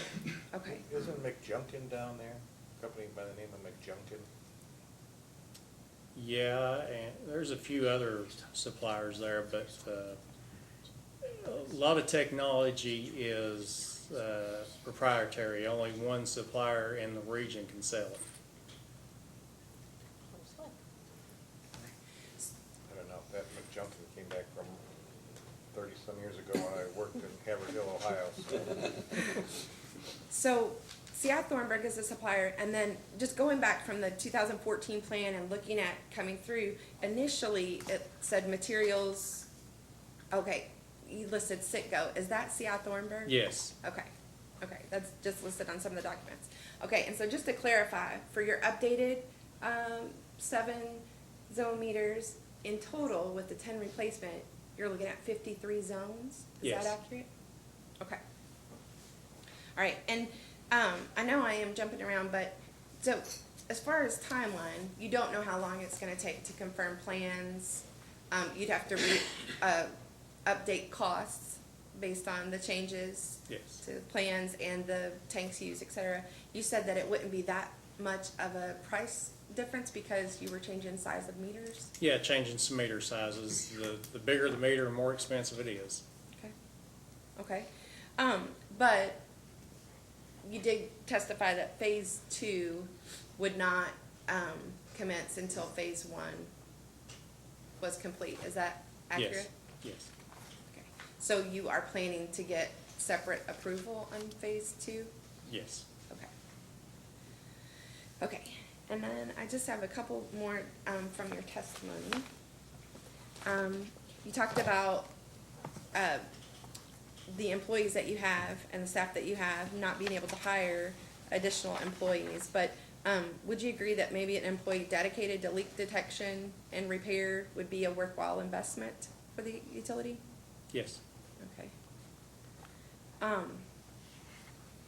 And, just confirm that you have hired Bell Engineering for a leak detection plan. Is the hydraulic model part of the leak detection Yes, plan? And they are also helping you on capital improvement plan yes, and the comprehensive unaccounted for water loss, yes. plan, reduction plan. Okay. So, I'm referring to your, data request responses, and question 9, you talked about leak detection equipment. Can you speak to how frequently you use the leak detection equipment owned by the utility now? I can't give an exact, we do it every 3 days because it solely depends on workload. Okay, and so, If through one of our zone meters, we do see a large leak, we then do stop everything that we're doing to go out and use leak detection equipment to find those leaks. okay, and so what you just said about every 3 days, is that written down anywhere? No, it's, Okay. I mean, it's solely on how much time we have, if we have anybody free. Would you from a- agree that would be a good part of a leak detection plan? To write down what your policy is on how you Yes, use the equipment? Okay. yes, So, and you've already committed to, writing a plan or starting with what you already do, correct? yes. Okay, so, in data response 10, of the third data request, you listed there were 53 leaks, that were customer reported. Of the 53 leaks, do you know how many were found by the district or district personnel?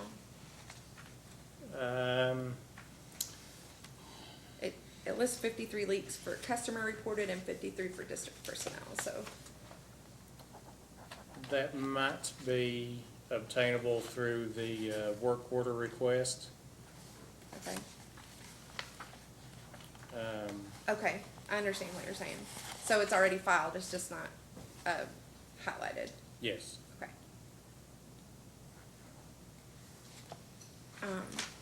The response 16,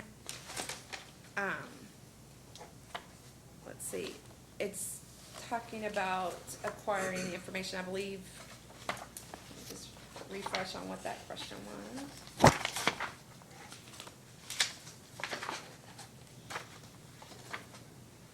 Okay, so this is about the Ashland master meters, and you testified, that you have had problems, dealing with the city of Ashland with, questions with quality.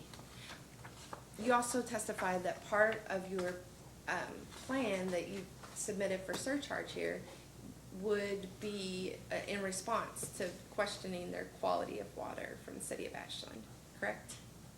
Quality of Or, water I'm or sorry, quantity? why don't you clarify for me? Um, Why did, Why I wish to install zone meters at purchase, so I can have an accountability of, for the the- amount? For that you're the reaching? amount and Okay. if there's a discrepancy in meter readings. Okay, so, have you ever asked legal counsel about filing a case to object, to meter readings that they provide if you don't agree with them? No, I have not. For their failure to provide meter readings? Or, No. okay, And do you plan to? Mr. Talley, I will talk about how to We, approach we it. can fix that for you, because we'll order it, and then you can just blame us, okay? so they are not regulated by the PSC, but their actions when they deal with you are. So, would you agree that that would be some good information to discuss with your attorney? Yes.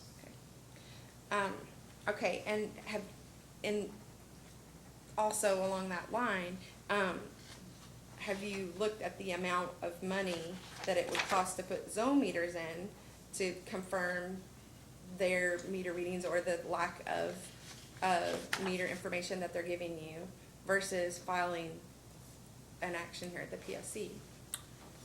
I haven't compared the cost of it, but I also look at it as a long-term life system thing. If it's an ongoing problem and an ongoing legal issue, I'm sure the cost of the meters is gonna be cheaper than that. But I address everything moving forward as a lifetime, long-term solution for the system and not just a short-term, you didn't supply a testing data for 1 year type scenario. But in reality, it could be the source of a long-term problem because you'll have 2 meter readings that have to be reconciled every time there's a monthly bill for, and there could be discrepancies that both parties are going to disagree to unless there's some kind of a legal resolution Yes. from the beginning. So it doesn't necessarily, it's not necessarily a long-term lower cost. You're looking at it as a validation of whatever the amount of water you're receiving is, but it's, if you actually, on a cost-benefit basis, you don't know if having a resolution to them supplying validation of their meter reading is more expensive than buying the meters and having them installed. Yes. There's been no analysis of that yet, but I don't think, because you're not at that stage. No, there is not. So I mean, that should come, when Bell Engineering puts their stamp of approval on it, I think those are the kind of things that they're gonna have to help you with in determining whether, in your mind, 43 plus 10 is the best solution. But I don't know if 43 plus 10 is the best solution after review and making a determination that the engineer says, yes, that is, and that will require some input on costs and some other calculations that have to be made to make that determination. And I'm not suggesting that it might be more than 53, I don't know. But you're gonna find out when you go through the process, right? Yes, yes, and the ones covering our purchase points are not only for comparing purchase accuracy, but it's also for daily flow information for our infrastructure to know what's going on. Ashland's meters, I can only get a reading once a day. With our zone meter technology, I can get a meter reading every 30 seconds. So the amount of information I'll get for my flow and infrastructure will also be added to that value. As I said, I'm just saying, it's an unknown at this point. Yeah. When you worked at the city of Ashland, was Sonny Martin still the city attorney? Yes. And then at one time, I know around 2016, he was interim city manager Yes. for a time, isn't that correct? Is Mr. Martin, do you know if he's still the city attorney? No, he retired, and if I'm not mistaken, their city attorney is John Vincent now. Okay. His partner, his law partner? Yes, yes. Have you spoken to who have you spoken to at the city of Ashland about getting the meter readings? City engineer, And who is that? Ryan Eastwood. And so what's his response? He just doesn't respond? You ask him for him, and does he say no, or yeah, I'll get him to you, and just never does get him, or what? A mix of no one there to provide those testing, they're hiring someone, or they don't have them yet, or I've even spoken with their field supervisor, seeing if he could help me out, and just no direct answer of kind of just going around to avoid it more or less, is what my responses have been. And no date for resolution. No. Well, maybe somebody can contact Mr. Vincent. Mr. Vincent's also, isn't he the state representative or state senator? Isn't he state senator for your district? Or used to be? Kevin Sinnett, the assistant attorney, was a state representative, but he no longer is now, and he's no longer with the city either. Well, Mr. Vincent at one point in time was a state representative, I believe. I believe he was several years ago, and that might have been who Mr. Sinnett replaced. Well, I'd suggest maybe you contact Mr. Vincent, or if that's an issue, I'll contact him. But I'm at not some point, we need, I mean, this ought to be resolved. Absolutely. They ought to be able to, you're entitled to the information, and, I mean, if they don't give it to you, then we can see that they do. Yeah, I'm not sure Mr. Vincent is the right name. The gentleman I dealt with, the attorney I dealt with on the rate case that they filed and withdrew, that name doesn't sound familiar. This lawyer had been in private practice, and he just became corporate attorney for Ashland. His name escapes me at the moment, but. It's Jim Moore. That's it. Yeah, That's he right. just took over just a few months ago, wasn't it? But You know Jim Moore? No. I met with him, and I'll address this issue pronto. Thank you. Okay. So, gonna switch gears a little bit now, and just a quick follow-up on the meters. What is the useful life usually of a zone meter? Do you know? You can't really define it because each individual meter has a different useful life.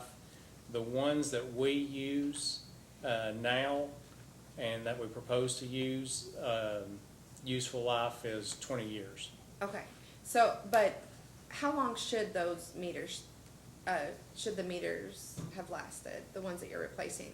The ones 10? that we replaced, they They had only a had a 1-year? 1-year warranty on them, so I wouldn't, There's no way that you would have spent that much money for the last 1 year though, right? no, Okay. absolutely not. Okay, so maybe in a post-hearing data request, we'll ask to clarify, the useful life of the zone meter. Okay, and also, just to update Bell Engineering's estimate and include the 43 in a post-hearing data request. And I will ask that your witness on the timeline for how long they will need, because, I believe our case, you can put your, rates into effect May 13th is the date. Have you discussed with the board or with your attorney whether you would be willing to, just put the staff's recommendation of rates into effect at that point to hold off on settling and confirming all this information, or getting it before the commission for them to make a decision on the surcharge? Yes, we had already agreed, our commission during a board meeting had already agreed to accept the staff recommendations on the rate increase. And just suspend your motion for surcharge until the commission has enough information to decide? With- The surcharge part of it, we have not discussed on how we would address the length and dealing with it, but I think the intent was for them to be two different motions. Okay, I think we can work Yeah, something out about the surcharge. Yes, and we feel the need is urgent on the rates, and the surcharge, we've got to do some more homework Okay. to support our motion, it appears like to me. okay. On the, data request number 36, it talked about the theft, and you mentioned that your sheriff would not enforce, discrepancies that you found. I just wondered, do you know how much, we're talking about dollar-wise that you feel like you're losing to theft? From Right. what we have found, it wasn't a very significant amount. It's Okay. only been a couple of residential customers. Okay, so is it a huge is theft a huge problem in your area? No, not that we're aware of. Okay. But in the few instances that you've had, your sheriff wouldn't enforce? No. Okay. Okay. The $50 bill limitation, you said that you discussed with the board and you didn't want it to go over 50, but was there any significance to the $50, or is that just an arbitrary? It was just an arbitrary number. Okay. On the, I forget what exhibit, Cannonsburg exhibit, the KIA loan debt service schedule. Was the schedule prepared by KIA or by Cannonsburg? No, let me address that. Sure. Yeah, I talked to the representative, Ashley Adams at KIA earlier this week. Most of them were in Washington DC for meetings, and they had also moved their office, and she's the one, and you can go on the KIA website and find out about the Fund C loans, the interest rates and so forth. And I'm not introducing that as an exhibit. Right. It just wanted to illustration purposes to show that funds are available and that is the appropriate interest rate so that you can back into how much money the district would need to borrow. Okay. Okay, but has KIA provided any loan commitment to Cannonsburg? Okay. No loan commitment whatsoever. Okay, and, has Cannonsburg District contacted any other lending agency or bank, to see if they would provide any short-term lending? You need to say yes or no. No, this was just as as an idea and a reference, to establish the amounts. Okay. So, subject to check, would you agree that billing analysis provided in case number 2018-376, the ARF case, it reports bills of 42,528 for an average number of customers of 3,544, but the 2017 annual report shows that at the end of the calendar year 2017, you reported serving 3,947 customers. I think what that was is the accountant that done that. I think he done total number of bills Okay, instead of total number of customers. You have an overlap sometimes with somebody moving out and somebody moving in, and you send out a bill to the previous person, and sometimes you might send it out 3 months straight, so you're running your bill count up. so the accurate number would be 3,544? Yes. From the ARF case? Yes. Okay. And that's what you used in your surcharge calculations? Yes. Okay. And is that, do you know what you're currently providing? Is that any different? Your current number of customers, is that any different than the ARF case? It's still the same as the ARF Same. case. Around 3550 is about the number I generally use. Okay. All right, so, case number 2015-181 was a CPCN case. Are you familiar with that? It looks like it was filed before you started, but, it was to replace 2,800 existing 5/8 inch by 3/4 inch and 1 inch water meters with the Census Pearl meters. Yes. So are you familiar with the project? Yes. Okay, so, do you know how many meters remain to be replaced? Roughly 500. Okay. Did you, monitor the impact of water loss as you replaced those meters? What that had to, They were already, for the most part, replaced before I'd started there. I did know that in billing, the first couple of months that I was there, they said that we were billing for a little bit more water than we had been. okay, And I do know we got a few customers calling about higher bills at the time. okay. When they were doing that project, so you said they were working on it when you started, or maybe you said they were already done? They were very close. It was probably 90% complete when I started there. Okay, do you know if there was any information collected or data collected when they were replacing them about service lines or saddles while they were replacing the meters? Not that I'm aware of. Okay, but you said that your employees walk lines and have a pretty standard set of review of whatever they can do to detect water leaks? Yes. Okay, so, I remember from the ICs that you talked about training, that you attend as much training as you can. Is that accurate? Yes. Okay, and who provides that training? Various people. Kentucky Rural Water Association has provided some leak detection training with showing us how to use portable flow monitors and listening devices. Also giving us a kind of a baseline on how to go out and detect. I received some training from C.I. Thornburg through Guterman on noise correlating devices that we have on loan right now. We haven't purchased, but they have let us have them on loan on pods that you set out that correlate between each other and let you know where a leak, they hear a leak between themselves. Okay, so let me be clear, you don't have a problem with your relationship with C.I. Thornburg? No. Is that accurate? Yeah. Okay. Yes. And so you don't really blame them for the defective meters? No, I don't blame them as the supplier, because, from my experience in doing work, contract work previously, a lot of times the supplier supplies what they have been asked Told to supply.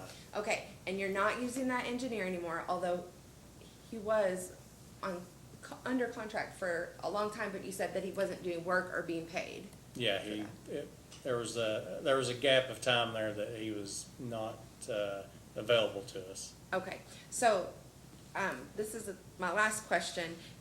In your opinion, generally, for the whole shebang, what obstacles prevented you since the time that you started from, or slowed the process? Because you've had this plan for quite a Yes. long time. What prevented you from filing the comprehensive unaccounted for water loss reduction plan, which was the whole thing, and the leak detection plan was what you're trying to put through, correct? Yes. It's the zone metering, so you can tell where the problem is, and then you'd be able to file the comprehensive plan, correct? Yes. Okay, what held that up? Biggest thing was not having access to the engineers that were trying to help us. I don't feel that I need to go into detail about that Okay, too much, because it's a personal matter with the engineer.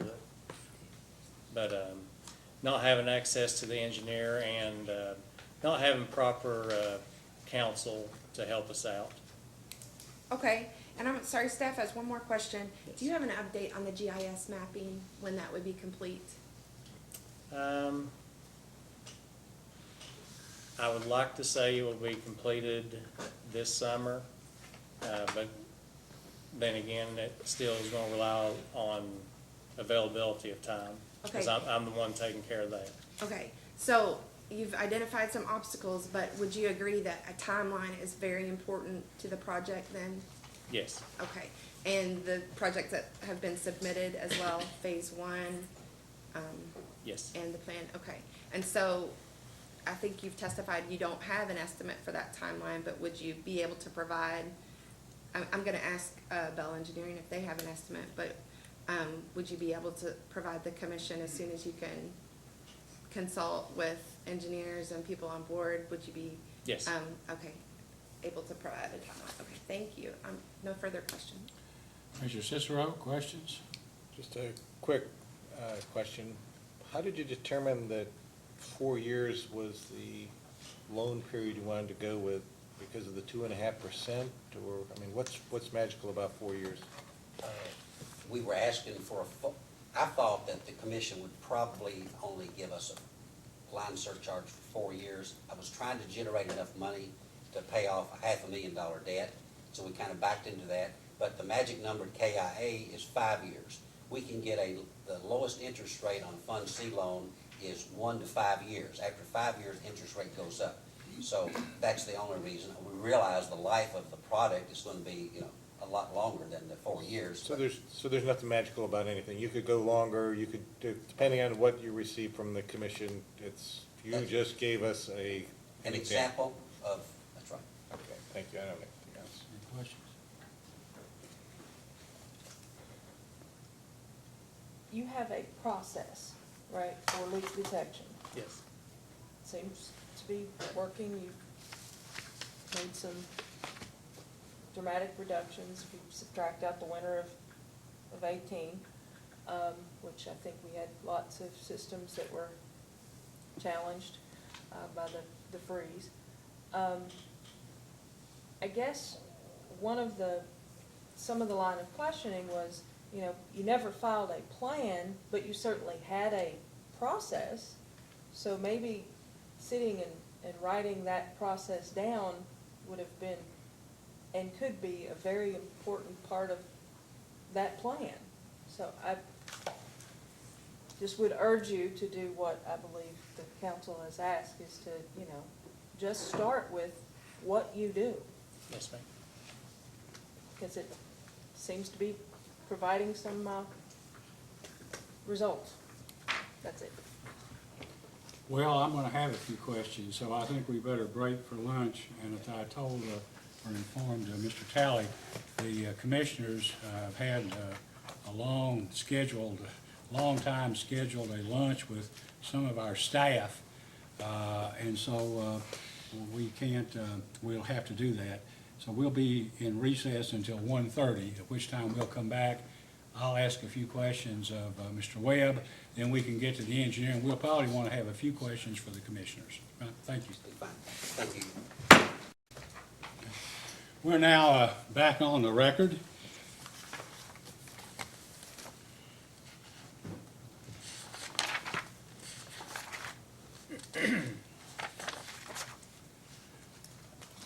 Mr. Webb, how do you get information, I guess, from the fire department on flushing? Do they actually flush their hydrants, or you talk about filling a tanker truck? They email us once a month, beginning of the month. They'll email us, since they don't use a lot of water. Now, when they do a flushing, hydrant testing, they'll send us a spreadsheet with that results on it, but their monthly usage is usually 1,000 gallons, sometimes 2,000, and they'll just email that directly to me. So they have some method of calculating how much water they use, or estimating when they Yeah, actually flush they their base it off lines of or their hydrants? tanks.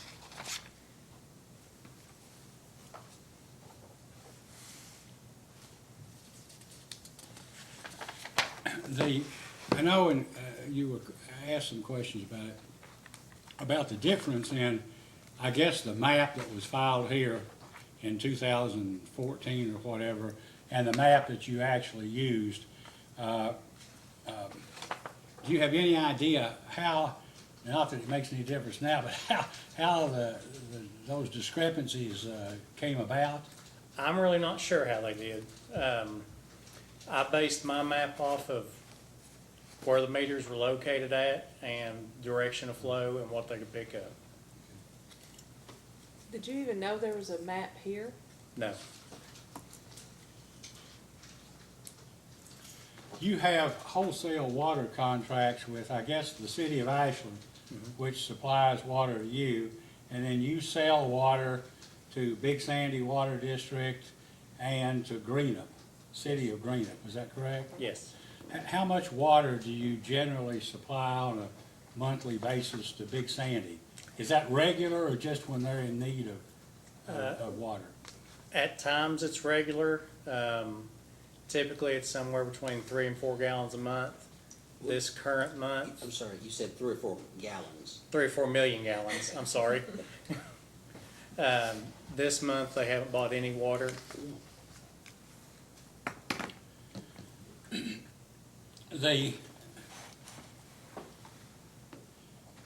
I guess your water contracts, you would probably ask a data request if we didn't have it, for your contract with Ashland and your contracts with this Greenup, I guess, and Big Sandy Water District. We have those contracts on file? Not that I know of, but I could ask him. They should be on the website. I believe they're on your website, but not in this case. They're not filed as an exhibit in this case. Well, at one point, I tried to find, several months ago, wholesale water contracts for several northeast Kentucky districts, probably yours was one of them. Anyway, and we had some people here looking, and we weren't very successful. We did find that a lot of times, contracts would change, or there'd be a new, but they would never file them here.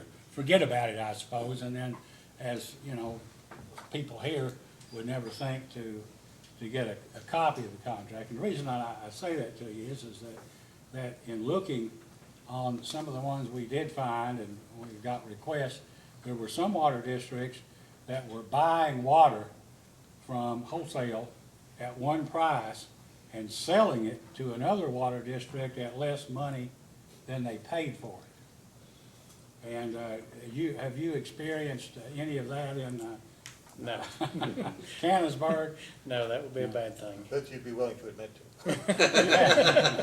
You've had problems, but Not that kind. Not that kind, no, sir.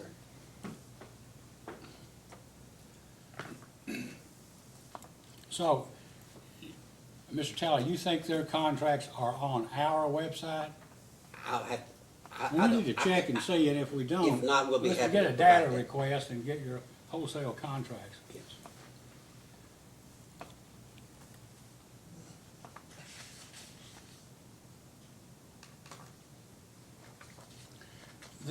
I guess in whatever the 2011, 12, 13 timeframe when Cannonsburg was initially trying to solve the water loss problem, apparently only about 20% of the district was actually metered in an attempt to try to find the leaks. Is that correct? Yes. I mean, you may have answered this, but was there some thinking, you don't know why the entire district wasn't subjected to some type of master metering or something, or metering as you, throughout the system in order to try to find where the leaks were system-wide? No, I don't know why. There's nothing in the records or no explanation or anything? No. The people who were on the water commission in, say, 2012, the water district's commissioners, none of the present commissioners were on the water district then, or maybe one? Maybe Mr. chairman, I think. Okay. I wouldn't ask him, he may know and he may not. It was a money issue. But without being able to zone off the entire system, you could never really find all of the leaks. Would that be, that's fair to say, isn't it? Yes. Unless you zoned off part and then moved the meters or something. Yeah, yeah. Time to time. Has Kentucky Rural Water Association done anything to help you in terms of water loss? They gave us some training and come out and showed us how to use a portable flow monitor to put on to main lines and get a quick figure on what the average usage per minute is to account for number of taps that you have as a quick method that they taught us how to use. In the, I guess your proposal to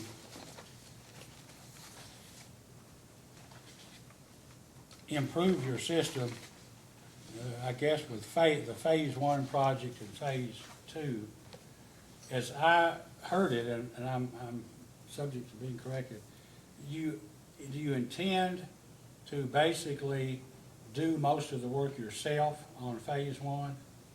The original intent was to do most of the work of ourselves, but lack of manpower and time, we decided that it would be best to go ahead and bid the project and have it done by a contractor. Well, I agree with you there. I think that's the best move you could probably make. If you bid it out, will you have someone, or will someone be paid to be present when when lines are laid and when things are done, to see that they're done in accordance with the plans? Yes, we'll pay, the engineer will provide we'll pay for a project inspector from the engineering company, and we'll have one of our staff go out on a daily basis and double check and see how things are going.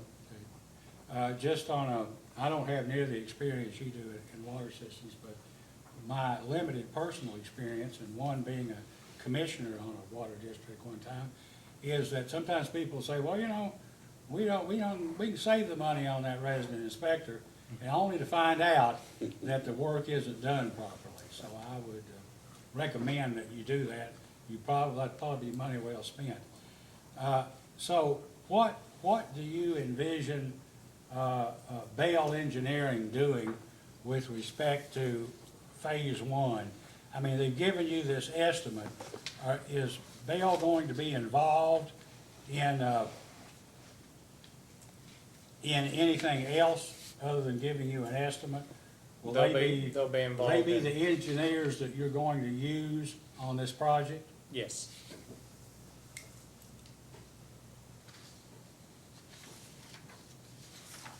And insofar as your plan is concerned, you were talking about basically on the map, doing various work and installing meters, zone meters and so forth. Bell, you've submitted that to Bell and they've looked at it, correct? yes, And do you expect them to advise you in the event that they have a difference of opinion on where the meters ought to be or how this project ought to be undertaken? yes, I fully expect them to. In fact, you'd want them to do that, right? Yes, And payment to Bell will be also included in this surcharge. That's one of the costs yes, involved. Sometimes here we see water districts, rural water districts, and they say, well, we do this except we don't have enough money. I'm not sympathetic to that position, because there is money, but all you have to do is come in and have a plan here, and we'll make sure the money's available. Because our interest, I can speak for myself, but I think I'm speaking for the others, our interest is not in making friends with the water district or the commissioners or the general manager. Our emphasis is on good quality service at a fair price to the customer. And what we believe is that if infrastructure is replaced timely, rates are gradually increased, in the long run, customers will have good, reliable service, and it'll actually be cheaper than if you let the system fall apart and do something like Martin County, where then you gotta have $13.5 million to even get the system back up to being halfway decent. It just, you can keep your car longer if you service it, right? that's right. And if you don't, it falls apart, and so you're balancing one thing against another, but the cost and the pain that people have to go through to get the system fixed, probably everybody's better served if we just move along. And I will say this, I think, I saw your article about you in the paper, and we applaud the progress that you all have really made. I will say this, and I think Mr. Talley will probably confirm it.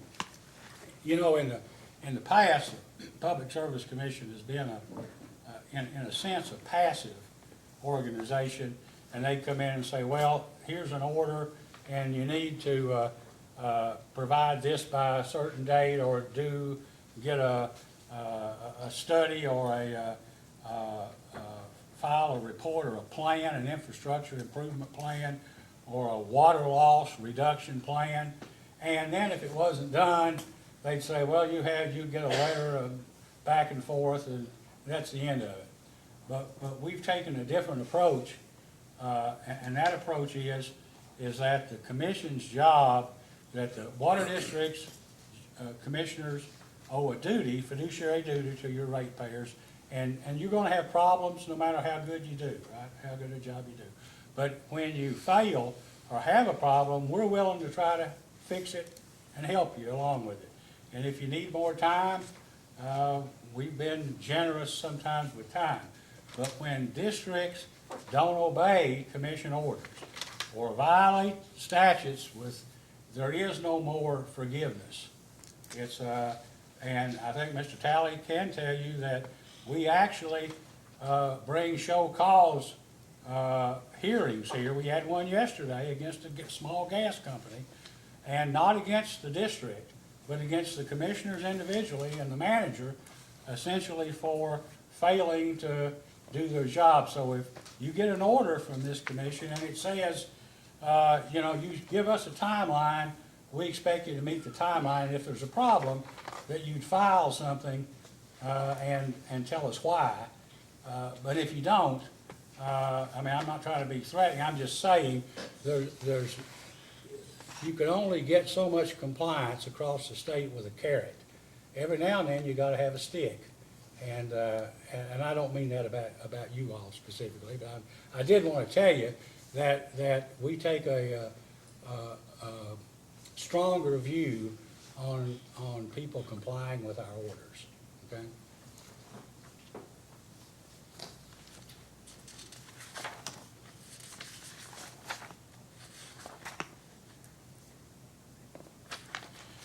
Do you, Mr. Webb, this may have been asked, because I had tried to add some things to data requests, but I'm not sure this was one of them. Do you have a written employment contract, or are you an employee at will of the water district? Employee will.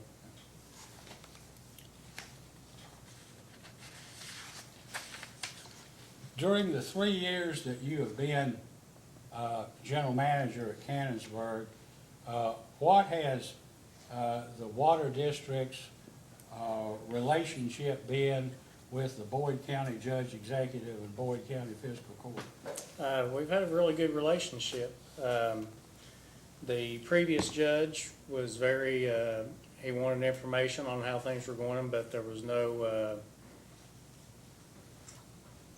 he wasn't the type of judge to make a political appointment. The current judge that was just elected and took office this year, he seems to be very interested in the district and trying to help the district out with expansion if need be, or any other way that they can help. Okay. A lot of people believe, or at least people I've had interaction with in water districts, that somehow that the county fiscal court, county government, really operates the water district, and you're just a commission that just reports to them. But that's not true. All the county judge does is make an appointment to the commission. The fiscal court ratifies it like the United States Senate does presidential appointments. But after that, you're the only people that have authority and power in your district. Not the judge, not the fiscal court. They can't tell you what to do, and they can't remove you from office absent a due process hearing where they have to have a court reporter and they have to have cause. And I say that because we've had commissions here where county judges in one county or another threatened to remove members if they didn't vote their way or actually tried to do it. But they don't have the authority to do it. So you're running your water district like it was your business. It's a public business, and you're running it. And so I say that because I'm glad to hear that, because that's not always true. Sometimes the county judge will say, well, you know, I've got a tough election coming up, and I want you to do this or that, or keep rates low, or not fix anything, or hire. We've had this. You know, we got appointment comes up for a vacancy, and they say, well, I want to get rid of this commissioner because I don't like the general manager was his father or his brother or somebody campaigned against me, so I'm going to try to fire him and get him, get rid of him. But when you got a good general manager, you need to keep a good general manager. And politics ought to stay out of it. In fact, we're inviting people and water district commissioners and others to write a letter or tell us things that you think might be better done in the future, or changes that might be made in order to help you basically provide better service without political interference. And actually, I've gotten from my talk in Bowling Green a letter from a general manager about a county judge. Be careful I what guess you that say was at these unvarnished meetings. truth. I guess that's right. When we ultimately do a report, we can't use his name, right? But in any event, I did want to say that because I think you all need to know that, your people in your district rely on you for good, reliable service, and sometimes you got to pay, you got to pay a fair price, and that's just how it is, and everybody's better off for having done so. I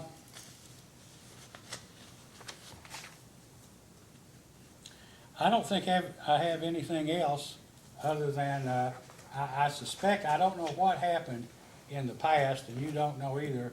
I guess Mr. Clarkson was the general manager when some of these other problems happened, and things changed, and the commission has changed, and so it's hard to know. But I will say, that we applaud the efforts that you have made and that you intend to make. If there was any disappointment, it would be 4 or 5, 6 years ago when all of this could and perhaps should have been done if you had been the general manager. Thank you. Or if all of the board members have been the same. So thank you. I have nothing else to say or no comment. Questions? Okay. May the witness be excused then? You may step down, sir, and unless we need another bit of information from you, you're excused. Then we call Alan Bowman.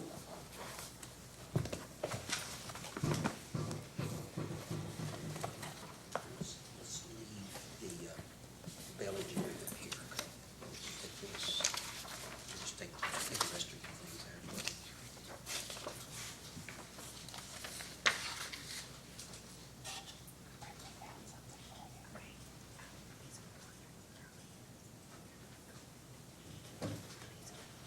Mr. Bowman, please raise your right hand. Do you solemnly swear or affirm under penalty of perjury that the testimony you're about to give will be the truth, the whole truth, and nothing but the truth? Please be seated. Mr. Talley? State your name and who you're employed by. My name is Alan Bowman. I'm a licensed engineer with the state of Kentucky, and I'm employed by Bell Engineering, How long have you worked for Bell Engineering? 10+ years. Now, we've got to have a little full disclosure here. Did you have a family member that used to work here at the Public Service Yeah. Commission? Yes, sir. Who was that? Joyce Bowman. And how long did she work here, or when did she retire, if you know? I'm probably the only one who remembers. As I Patsy. look, and Sam. Sam, okay. Yeah, I'm about 15 years. Oh, okay. Uh, That's all we have. Now, as I understand it, your firm has not been involved in working with Cannonsburg previously, have you? No, sir. Now, tell us about what your firm has done since you were contacted a couple of weeks ago and up to date, and your involvement, if any, in the map that we're talking about here, this system map. Just, Okay, we had an initial meeting with Mr. Webb. and who was at that meeting? It'd be myself and the president of the company, Kelly Gillespie. And who was there with Tim? The chairman was there as well. We met about 2 weeks ago. The focus was this hearing. We were asked to put a probable cost together for the Phase 1 project and the Phase 2 project, and then we were just asked to put a map together for the commission for this. And I want to make it clear, on this Phase 1 project, was this Bell's idea, or was this Tim and Cannonsburg's idea? No, this information came from as far as the number of meters and type of meter, that was all information provided by Cannonsburg. And at this point, have you had an opportunity to look behind the curtain, so to speak, and to see whether or not your firm would actually recommend this many meters and zone meters and sub-zone meters and so forth? We haven't done a technical review. I just got the data on Monday, so we have And not. as I understand it, your firm has, you have prepared, I'll get this engineering opinion of probable cost that we've been circulating. It's been identified as Cannonsburg Exhibit Number 6 for identification purposes. Do you have that in front of you there? I do. Now, was this prepared by you? Yes, sir. And and I'm assuming you used the number of meters and the size meters that Tim had recommended. Yes, sir. The item and the number count for quantity was provided by Cannonsburg. And I'm looking right now at the spreadsheet on the Phase 1. Okay. Is that what you're looking at? Yes, there? sir. So were the type meters recommended by Tim? Yes, sir. I know before you get through this, you'll have to do your due diligence, but are you familiar with these Omni-type zone meters that's manufactured by Census? I am, yes, sir. Do you know other systems that use these type meters? There are other systems off the top of my head, I don't. Do you know of any reason as of right now when to say that this would not be a good choice? No, it's an excellent choice for wet pit rule application. Now, say that again, for a wet, A wet pit, the previous discussion you were having with the mag meters versus the omni meter. The mag meter is usually used in a dry pit, situation, in other words, in a vault or in a plant. This meter is cast, I believe you can get it in stainless steel as well, you can put it underwater and it'll work. So it's suited for the elements. and did the prices, how did you arrive at the price per unit for the material costs that showed on your opinion of probable cost? The material costs were provided by C.I. Thornburg. And then the installation, the labor costs for installing it? The installation was based, the costs were based on previous work similar in scope. I just had to, we looked at some other master meter installations and just tried to subtract the material from it and come up with the labor cost for it. Now, is it your professional opinion that the opinion of probable project cost that you show for phase one and for phase two is, meets the standards of your industry as far as the engineering profession? Yes, sir. For the information provided, those costs I will stand behind. Okay. We move that this exhibit number 6 be admitted as evidence. Sustained. Now, you've been here throughout the whole morning and day, correct? Yes, sir. Let's talk about what you need to do as an engineering firm to do a good job, like I know your firm always does. What's the next step, the first step that needs to be done on this phase one project? The next step would be to meet with Cannonsburg, lay the plans out on the table and go through them, is what we need to do. Now, did you see, when you were up there once before, did you see this large map that Tim has, that he's worn out bringing it down here to the PSC over the last 2 or 3 years and showing staff? I believe that was the map. Okay. Now, during lunch, we talked about the possibility of you and Tim getting together and putting that map that have the existing zones, these 10 existing zones, on something that we could present to the commission. Sure. And then we also talked about these 53 meters, is that the right number? Yeah, the 10 plus the 43, and I know those numbers may vary a little bit, but putting those in the zones and subzones, and really, we're not talking about 53 zones, are we? We're talking about so many zones and some subzones, right? Correct. Yes, sir. But Tim's talking about 53 meters. Right. And putting that on a map, similar to one that's up here on the board, that'd be more easily understood. Correct? Mhm. Now, and I'll leave it up to you and Tim whether to present that as one map or in 2 separate maps. Okay. How long realistically do you think it would take you and Tim together to get this commission? Depending on if we produce it, we get the information from Cannonsburg, we can have a draft to Tim in a couple of days, and then give him a day or two to review it, and then do a final draft on it. So a week, I would guess. Now, of course, after we have this map in place, Mhm. then what's the next step that you would do before you would start preparing the bid specifications and contract documents? I assume that would be the next step. Right. We just need to confirm the locations that Cannonsburg's put together, make sure there's not a redundancy there, or there's not an additional need somewhere else. Just confirm the scope of the project. You need to know more about their system, I take it. We do. Not having a hydraulic model, is that gonna hurt you or prevent you from moving forward on this phase one project with designing where these zones ought to be? It would be better if there were a model in place. However, Mr. Webb demonstrated his knowledge of the system and the problems that they face. I think we could sit down and put our heads together and come up with your DMAs or your. Now, what's a DMA?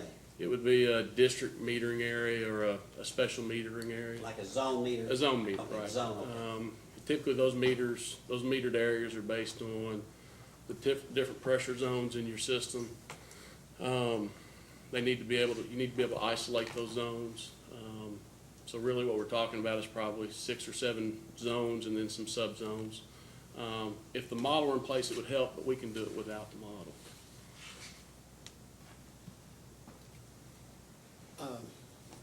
know are we talking about 6 months to do what you're talking about, or are you talking about 30 to 45 days?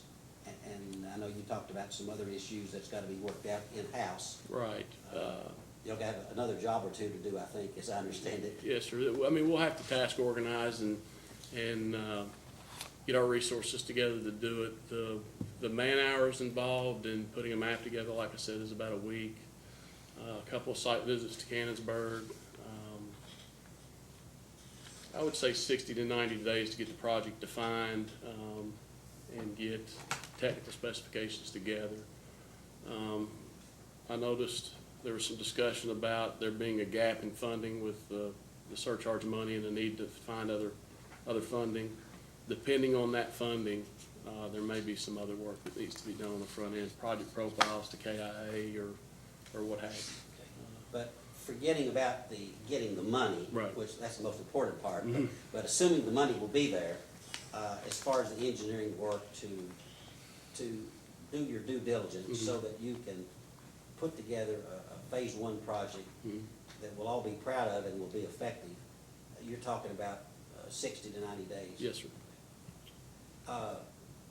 Division of Water approval. Have you checked in to see whether or not Division of Water would have to approve this phase one project if we're just replacing zone meters and adding zone meters? I have. I spoke with Terry Humphreys, who's engineering supervising manager. I'm not sure the exact title. And no, inserting zone meters into your system doesn't change the hydraulics or the loading, and it is considered a maintenance issue and does not require Division of Water approval.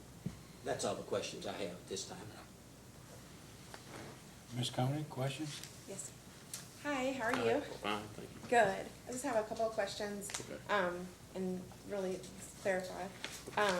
So, do you have an opinion as to like, is 53 zone meters for approximately 4,000 customers, is that excessive, or is that normal, or does it just depend on the system and the terrain? There's a lot of variables. I mean, just off the top of my head, you need them at all your fixed sites, your tanks, your pumping sites. Your master meter sites, I would definitely do a redundancy there with the zone meter. I don't know how many pressure zones are in the system. You'd need one there, and then depending on the layout of the system, you know, lines that dead end and aren't looped, things like that. Yeah, the number could be feasible. I don't know Okay, what that looks so like. it doesn't really depend on how many customers you're serving, it's really just your system No, that you're working with? You could have a customer density of 3 per 10 miles, you know. Right. You know, no, Okay. customer count doesn't really matter. Okay, so is this a Cadillac plan, or is this, I mean, is there a better way or a cheaper way? Is that something that you'll look at in your analysis, or do you have an opinion for that? Yeah, as far as the materials go, Cannonsburg, I do know this, already uses the FlexNet system with Census. These omnimeters would manifold into that existing, I think it's referred to as it's a fancy metering internet or metering infrastructure. So they're limited on what they can choose from there. As far as Cadillac, no, this would be more of a Camry kind of thing. Okay. Functional, but cost effective. And It yes, seems like it's a big improvement. I mean, they're walking the line right now. Right. So, and then this will be, they can read it from the computer, or? Right, absolutely, from any smart device, I believe, in real time. So, Is this, you said it's Camry, but is this, generally what's used in Kentucky, or is this what? actually, you know, and I'm not exposed to all the districts in Kentucky. The ones I work with, this is where they're starting, this is where they're moving towards is zone metering. I think Cannonsburg is on the leading edge of that. We've been doing it on the wastewater side for a long time. Okay. But utilities, especially ones that were established in the 70s or 80s, that are starting to have problems with age, are starting to see that, hey, we need to quantify what kind of water's going through our system or how much water's going through our system. Okay. And zone metering is the answer to that. Okay, so, but is zone metering, I mean, and I'm assuming you haven't looked at the plan that was filed in the 2011 case, the 2014 plan. Okay, but they were zone metering Okay. for that plan, Right. but, and you, and that's cutting edge? I mean, but the zone meter is the cutting, Well, I mean, with the technology now, as opposed to then, it's, the zone meters are networked with the residential meters. It's all tied together. The meters themselves are much better, and they can get information in real time. So yes, I think it's better, and yes. okay, and so specific to Cannonsburg, will you be looking at reasons that the other meters failed, or the specific, I know that they've thrown around different reasons for why that happened. Right. I know it's a different engineering firm, and I know you might not be able to speak to Right. all the details or what that problem was, but will you be looking at that as part of your analysis? If that's part of the scope of services that Cannonsburg wants, then we could do that. But for us to go out and to do investigative work on why something has failed, no, that probably would not be. It'd be going backwards? Mhm. Okay. And so you don't have an opinion as to why, I mean, I know on the testimony today, you understand that they installed 10, Right. then they reinstalled those 10, and now you will be redoing those 10? Right. I really don't know what, I know it was a mag meter. Okay.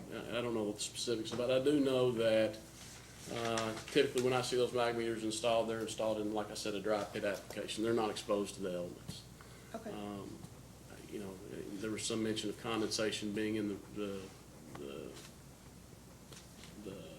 digital display of it and things like that, you know. Well, okay, and then the chairman spoke to Mr. Webb about, you know, that part of your role would be to advise against something if you did see Sure. something Mhm. that you didn't think would work. Absolutely, yeah. Okay. All right, no further questions? Mr. Cicero? Just one question regarding the letter that supplied the $987,000 Okay. for the cost. You broke it phase 1, 1, 2, 3. But there was no dollars associated with each piece of those 3 phases. Can you supply that? In other words, what the cost of the installation of approximately 36 zone meters are, and the replacement of the approximately 10, and then what the hydraulic modeling cost would be? As a project versus construction costs? Just the estimate for each of the 3 pieces that added up to the 987,000. I presume you have, that those are the basis for the 987, right? Yes, sir. So I'm just interested in what the 3 pieces were individually. If Is it on there? on the opinion of probable cost, the construction costs are itemized, but they've been lumped together, and the project costs are derived from that lump cost. I can break them down into their own projects. I was really interested in what the cost per meter was. It's probably on the back of mine. The construction cost, it's $768,000, and we're looking at 10, 20, 46 meters. Oh, you got them on here. Yeah, I thought they were itemized. Yeah, I saw it before and then forgot about it. I don't have my cap. No, they're on here. All right, I don't have anything else. Mr. Matthews? I don't have anything. What is the approximate, once you met with Mr. Webb and became more familiar with the system, and you would do what, basically prepare a plan moving forward, including whatever updates might be done to this map, and you would provide, I guess, a more accurate or update cost of the project Yes, sir. to the Water District Commissioners and Mr. Webb, correct? Yes, sir. And then what happens? Then the project would be let out for bid, right? Yes, sir. And would you expect that that insofar as the bidding process was concerned, you would prepare the bid specs? Yes, sir. And when the bids came in, you would ultimately be in a position to evaluate each of the prospective bidders? Yes, sir. To make a judgment as to whether they could do the work in a satisfactory manner? Yes, sir. And whether the bid price accurately reflected the work that needed to be done, right? Yes, sir. The low bidder is not always the best bidder. Correct. right? Yes, sir. And neither is the high bidder, neither is the high bidder. So, once the project was let out, once the bids were in and the contracts are prepared and executed, what is your ballpark estimate of how long it would take to complete phase one? It would take, I would estimate that they could probably do 5 meters a week, weather depending. So you're probably looking at 9, throw a couple of rain days in there, 10 weeks worth of construction. It typically would take 30 days from the notice proceed for the contractor to get materials and get organized. And then it'd be 30 to 60 days of us fussing at him to get out, clean up his mess. So, whatever, 6 months, 4 to 6 months. Well, if this were done, well, some of this work would end up in the winter of 2020, probably. right? Potentially, yes, sir. Right. And then, and perhaps I guess we should have asked Mr. Webb, phase two is the necessary or the logical second step after phase one is completed, correct? Yes, sir. But that's a separate and distinct project that might be started a year, 2 years, or 5 years after phase one, is that correct? Yes, sir. Has anybody at Cannonsburg discussed with you any timeline for phase two at all? No, sir. But phase one is a project that you understand is gonna be started within the next few months, sometime this year, probably. Yes, sir. Yeah.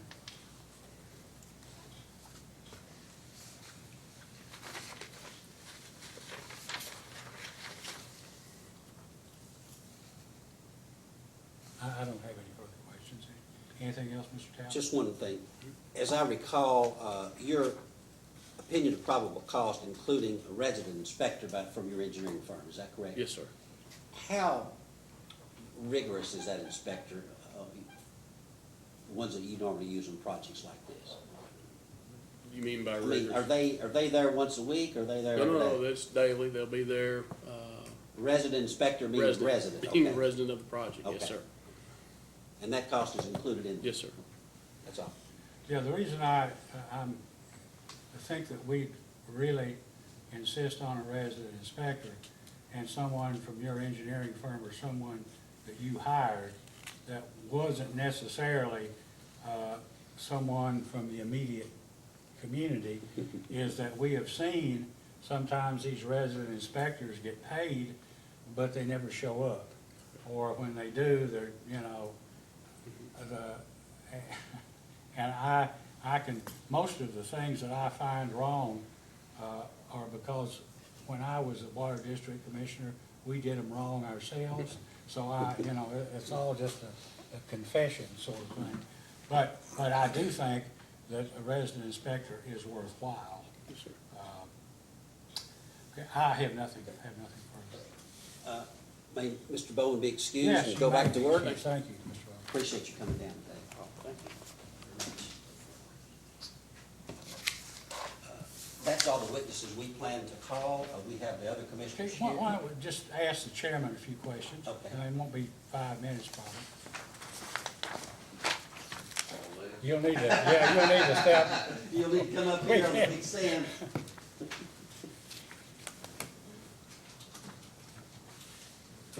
Please raise your right hand. Do you solemnly swear or affirm under the penalty of perjury that the testimony you're about to give will be the truth, the whole truth, and nothing but the truth?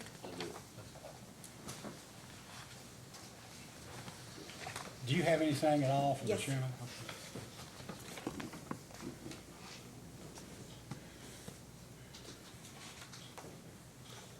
Oh, I'm sorry. You want me to just ask a preliminary question? Yeah, why don't you, Okay, yeah, ask- I'm sorry, okay. okay. Yeah.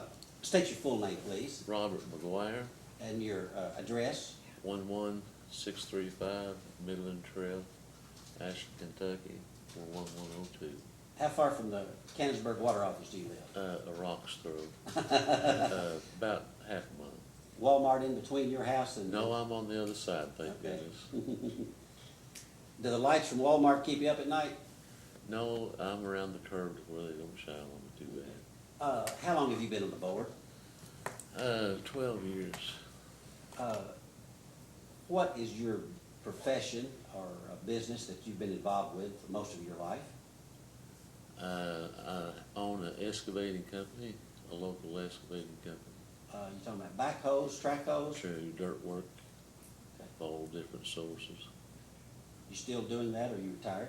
I'm trying to retire, I haven't made it there yet, but yes, I'm still active. Uh, And I'm assuming your former manager, been there a long time and he just retired. True, And then you were lucky enough to find Tim over at Ashland and lure him over there. very lucky. That's all the questions I have. May I make a statement Yes, about please do. that? Very thankful to have Tim. I've seen a fantastic improvement in the system and everything that has come about. I think he's done a tremendous job for it. It was a wise decision that we made to hire the man. And about how long have you been chairman? I think 4 years, I think. That's all the questions I have. Before take the Ms. witness. Koenig asks a question, I would tell you that our water inspector and that the head of our division of inspections shares the same opinion of Mr. Webb. That's very good to hear. Ms. Koenig? Yes. Hi. Uh, So you've been on the board for 12 years and chairman for 4. Correct. And I've seen your name in the file on the 2011 emergency rate relief case. Do you recall? Yes. 2011-217 case? Yes. Okay. The 2014, you've been here this morning listening to the testimony, correct? Okay, and you've heard us talk about the 2014 plan that's represented Yes. on the map. Okay. Do you have any light you can shed on that plan? I'm sure that you don't recall, and I don't have an exhibit per se, but I could help refresh your memory if you want, but the plan, the initial plan, there were 3 filings that were considering the 2014 plan, but this is the E.L. Robinson engineering plan. The letter says surcharge spending plan, but you filed this as chairman. You signed the submission papers. Do you? In 11? It's June 6, 2014. Okay. Would you like to see it? Would it help to read No. this? I'm Okay. good with it. Do you know, why Why? it was only 21 to 25% of the system that was mapped or zoned? It would fall back to money issues. Okay, how so? We didn't have the funding to go beyond that. So you're saying that you only mapped a certain part of the system to save Well, money? I wasn't involved with the mapping, that was with the manager. Mm-hmm, And these things were brought to us for approval and judgment on. okay, So we had to rely on what information was given to us from the different sources. okay, And it was related back to us that there was always money issues on getting things completed. okay. So not just money for the number of meters, you're talking about the plan itself? Pretty much. Okay, and so you were getting information from your manager, Mr. Clarkson, and the engineer, Mr. Ambergy? Ambergy, Hamburgy, or Ambergy, okay, Paul Ambergy from E.L. Robinson Engineering. yes. Did they present to the board? Did they present the plan to the board? Yes,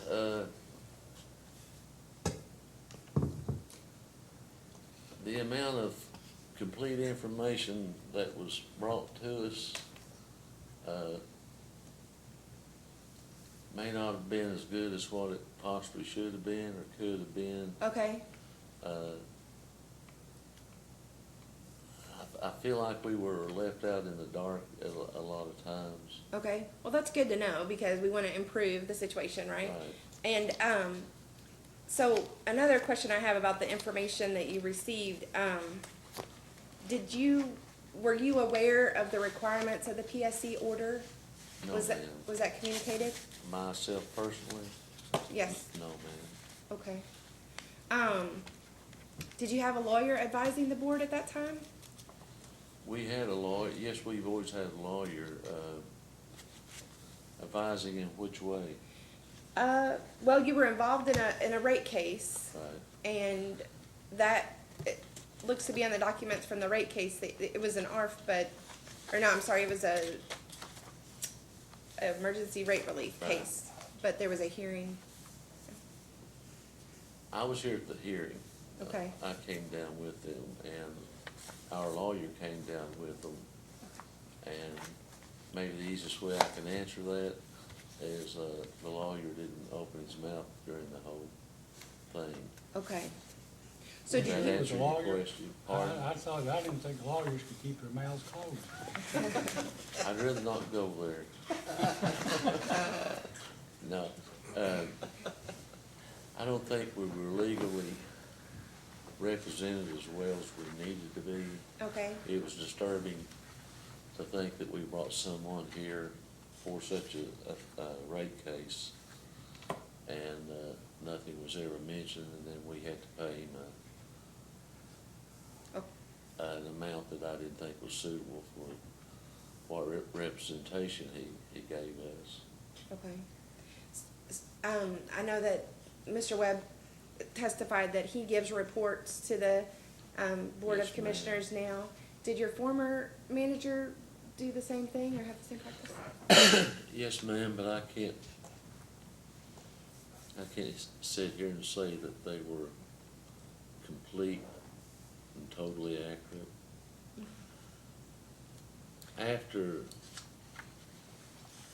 After being with the board we have now and all the qualities that Tim has brought to us in the last few years, I can look back and realize that there were a lot of things that wasn't handled correctly.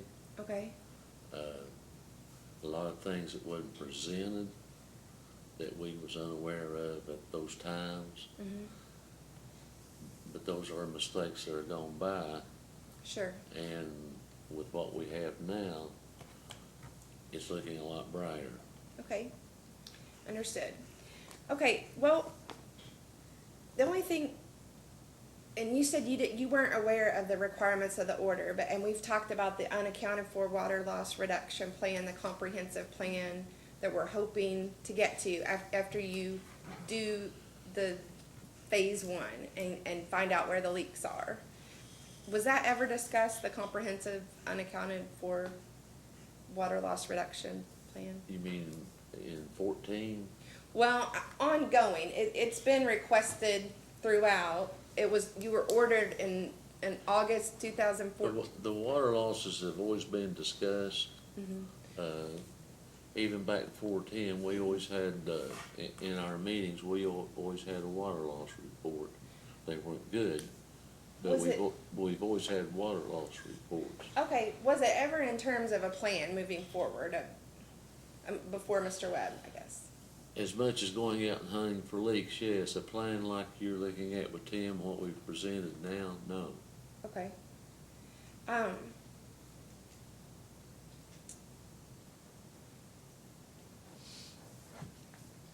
Okay, thank you very much.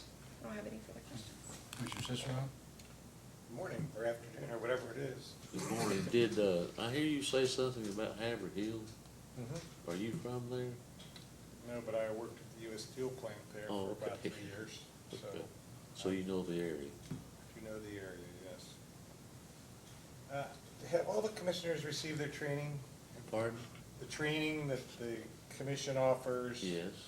And, like annually, there's an opportunity to, for another 6 hours of training. So the commissioners have all attended that? Yes. Okay. I don't have anything else. I don't have any other questions. Mr. Matthews? I don't have anything, that was my question. Thank you. Sorry. Mr. McGuire, during the time that you've been on the commission, how many county judge executives have you worked through or been appointed or reappointed by? I've been appointed by 2. So during the time you've been on Excuse the, me, I've been appointed by 1. The second one I'll be facing in a short period of time.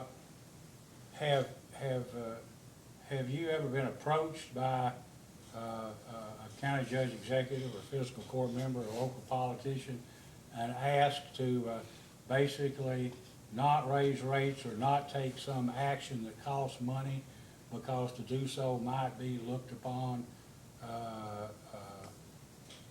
politically as being not advantageous to the politician? No, sir, I can honestly say I haven't been. The judge that appointed me, he actually attended a lot of our meetings. It was kind of steady there for some time, and I've never have been asked for any favors in that direction at all.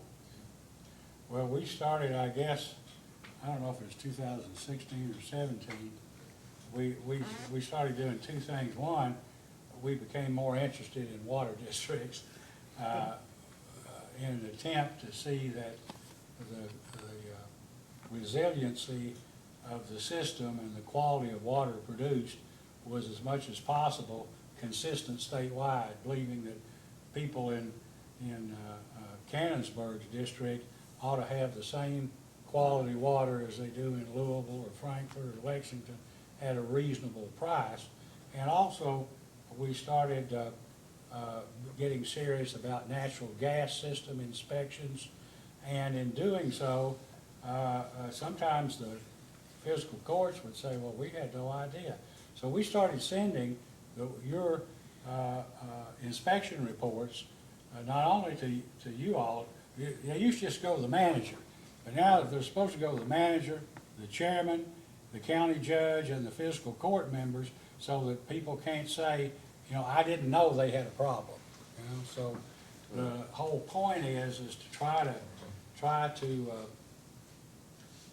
help you out in terms of relieving any pressure that a commissioner might be under. And as a matter of fact, we've had some cases where a certain amount of money was needed and we awarded more money, which is something the commission doesn't always do, on the basis that basically you needed it, and if there was some problem or political pushback, all you had to say was, the commission made us take it. The commission did it. We're a little more isolated. So having said that, and preach this sermon, I have nothing else other than just to really, you all are the board of directors of your citizens and residents water company. And you kind of got to look at it that way. If you do, everybody will be happier in the long run. Although it's not pleasant when people complain, and people complain about water rates, It's funny when you go to the grocery and a loaf of bread goes up or a gallon of milk, people say, God, it's going up, but they don't have anybody to complain to.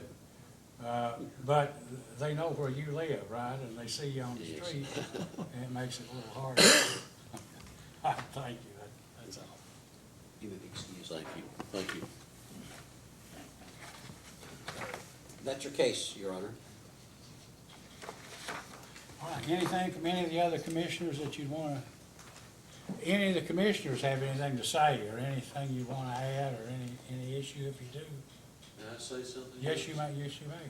For a long time, I was educated towards the fact that the PSC was always against you, and worked hard against us.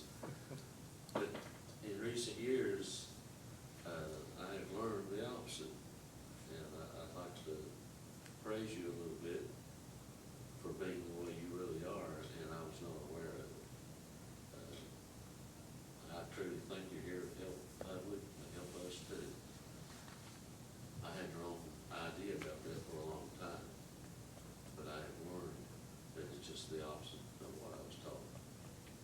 thank you very Thank much, you. we appreciate it. Okay, now, Mr., if we're finished, right? Yes. Well, let me ask you this.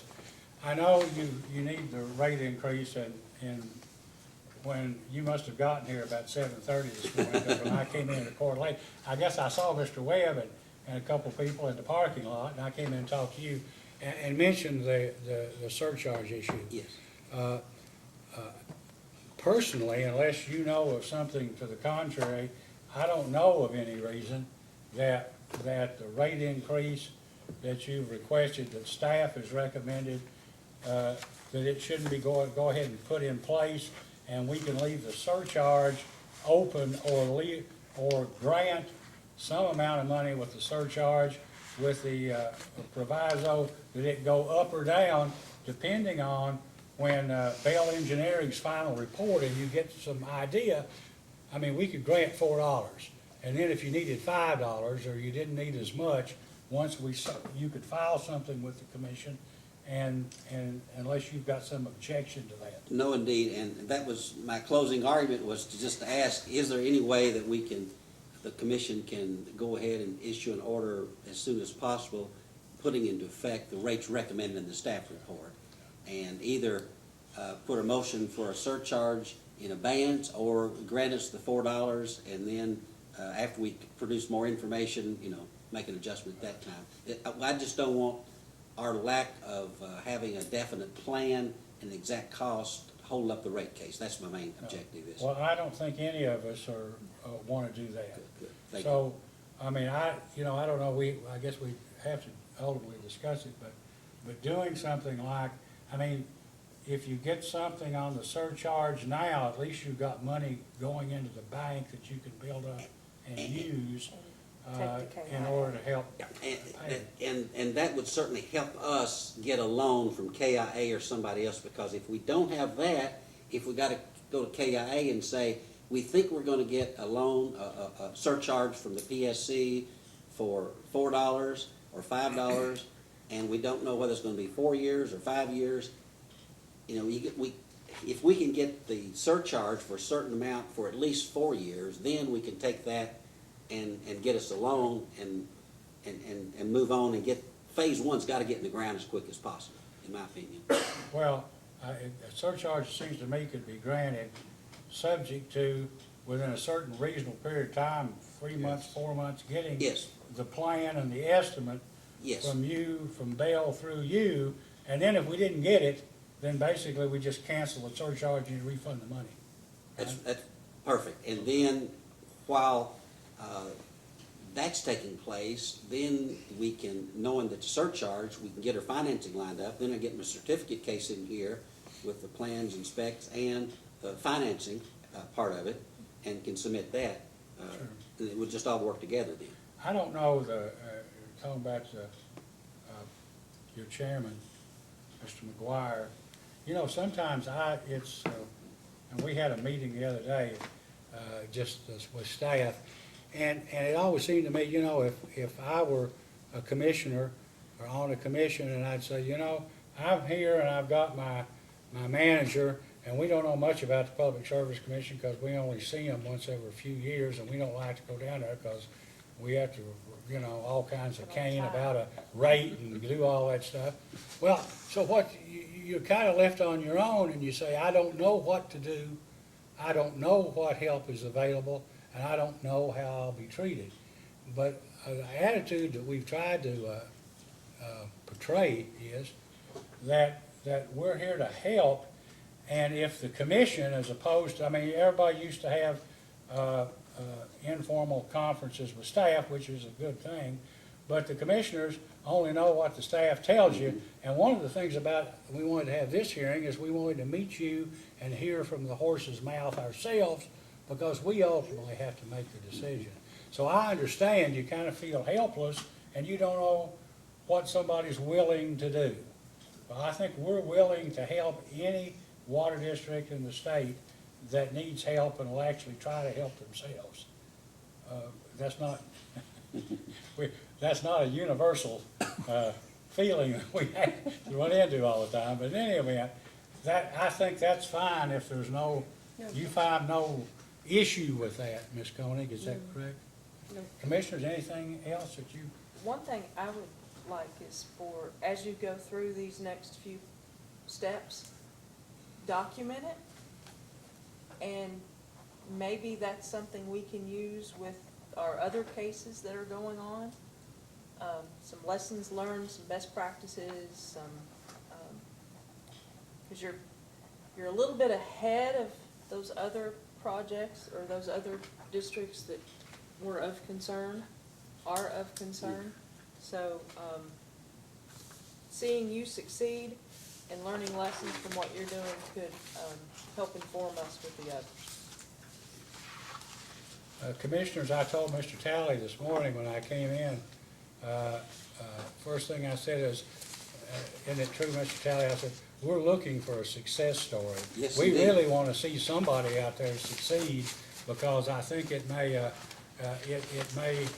as Commissioner Matthews said, show be sort of a framework for others. I do want to say one other thing. We got these, and these are ones that I found when I was looking for your all's wholesale water contracts.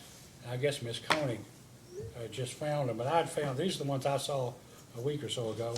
There's Ashland, and this may be final, surely not, June 18th and 19th, 1985. Okay? 1985, June what, 18? June 18th has got two dates, adopted by, I guess by one or the other. June 18th, 1985. Then it has on the top of it, I guess, received here at the PSC, December 11th, 1987. That's the most recent one that we have. Then we've got one here with Greenup. And this Greenup contract is dated August the 12th, 2009, and it was received here August 11th, 2015. So we're a little behind. And that may be the most recent, I don't know. But, and then Big Sandy? Big Sandy is April the 12th, 2005. And I don't know if there's a more recent or not, but we need to do, we're talking about doing something on our annual reports that maybe required a filing of anything new. I don't know, but it's hard to keep up with it, and many water districts basically just come in to raise rates and never challenge a wholesale price increase or something wrong with the meter. I'm not asking you to pick a fight with Ashland, but I do think you're entitled to that information, and if they don't give it to you, you know, you might at least let us know. And I will contact them to see if there is, look our file, see if we got a more recent one than 1985, because we got to verify that before we go any further to find out what it says about their obligation to test the meter on an annual basis, the large ones anyway on an annual basis, and provide us a copy of those reports. All right, thank you very much. If there's nothing else, then this hearing is adjourned. Thank you. Thank you.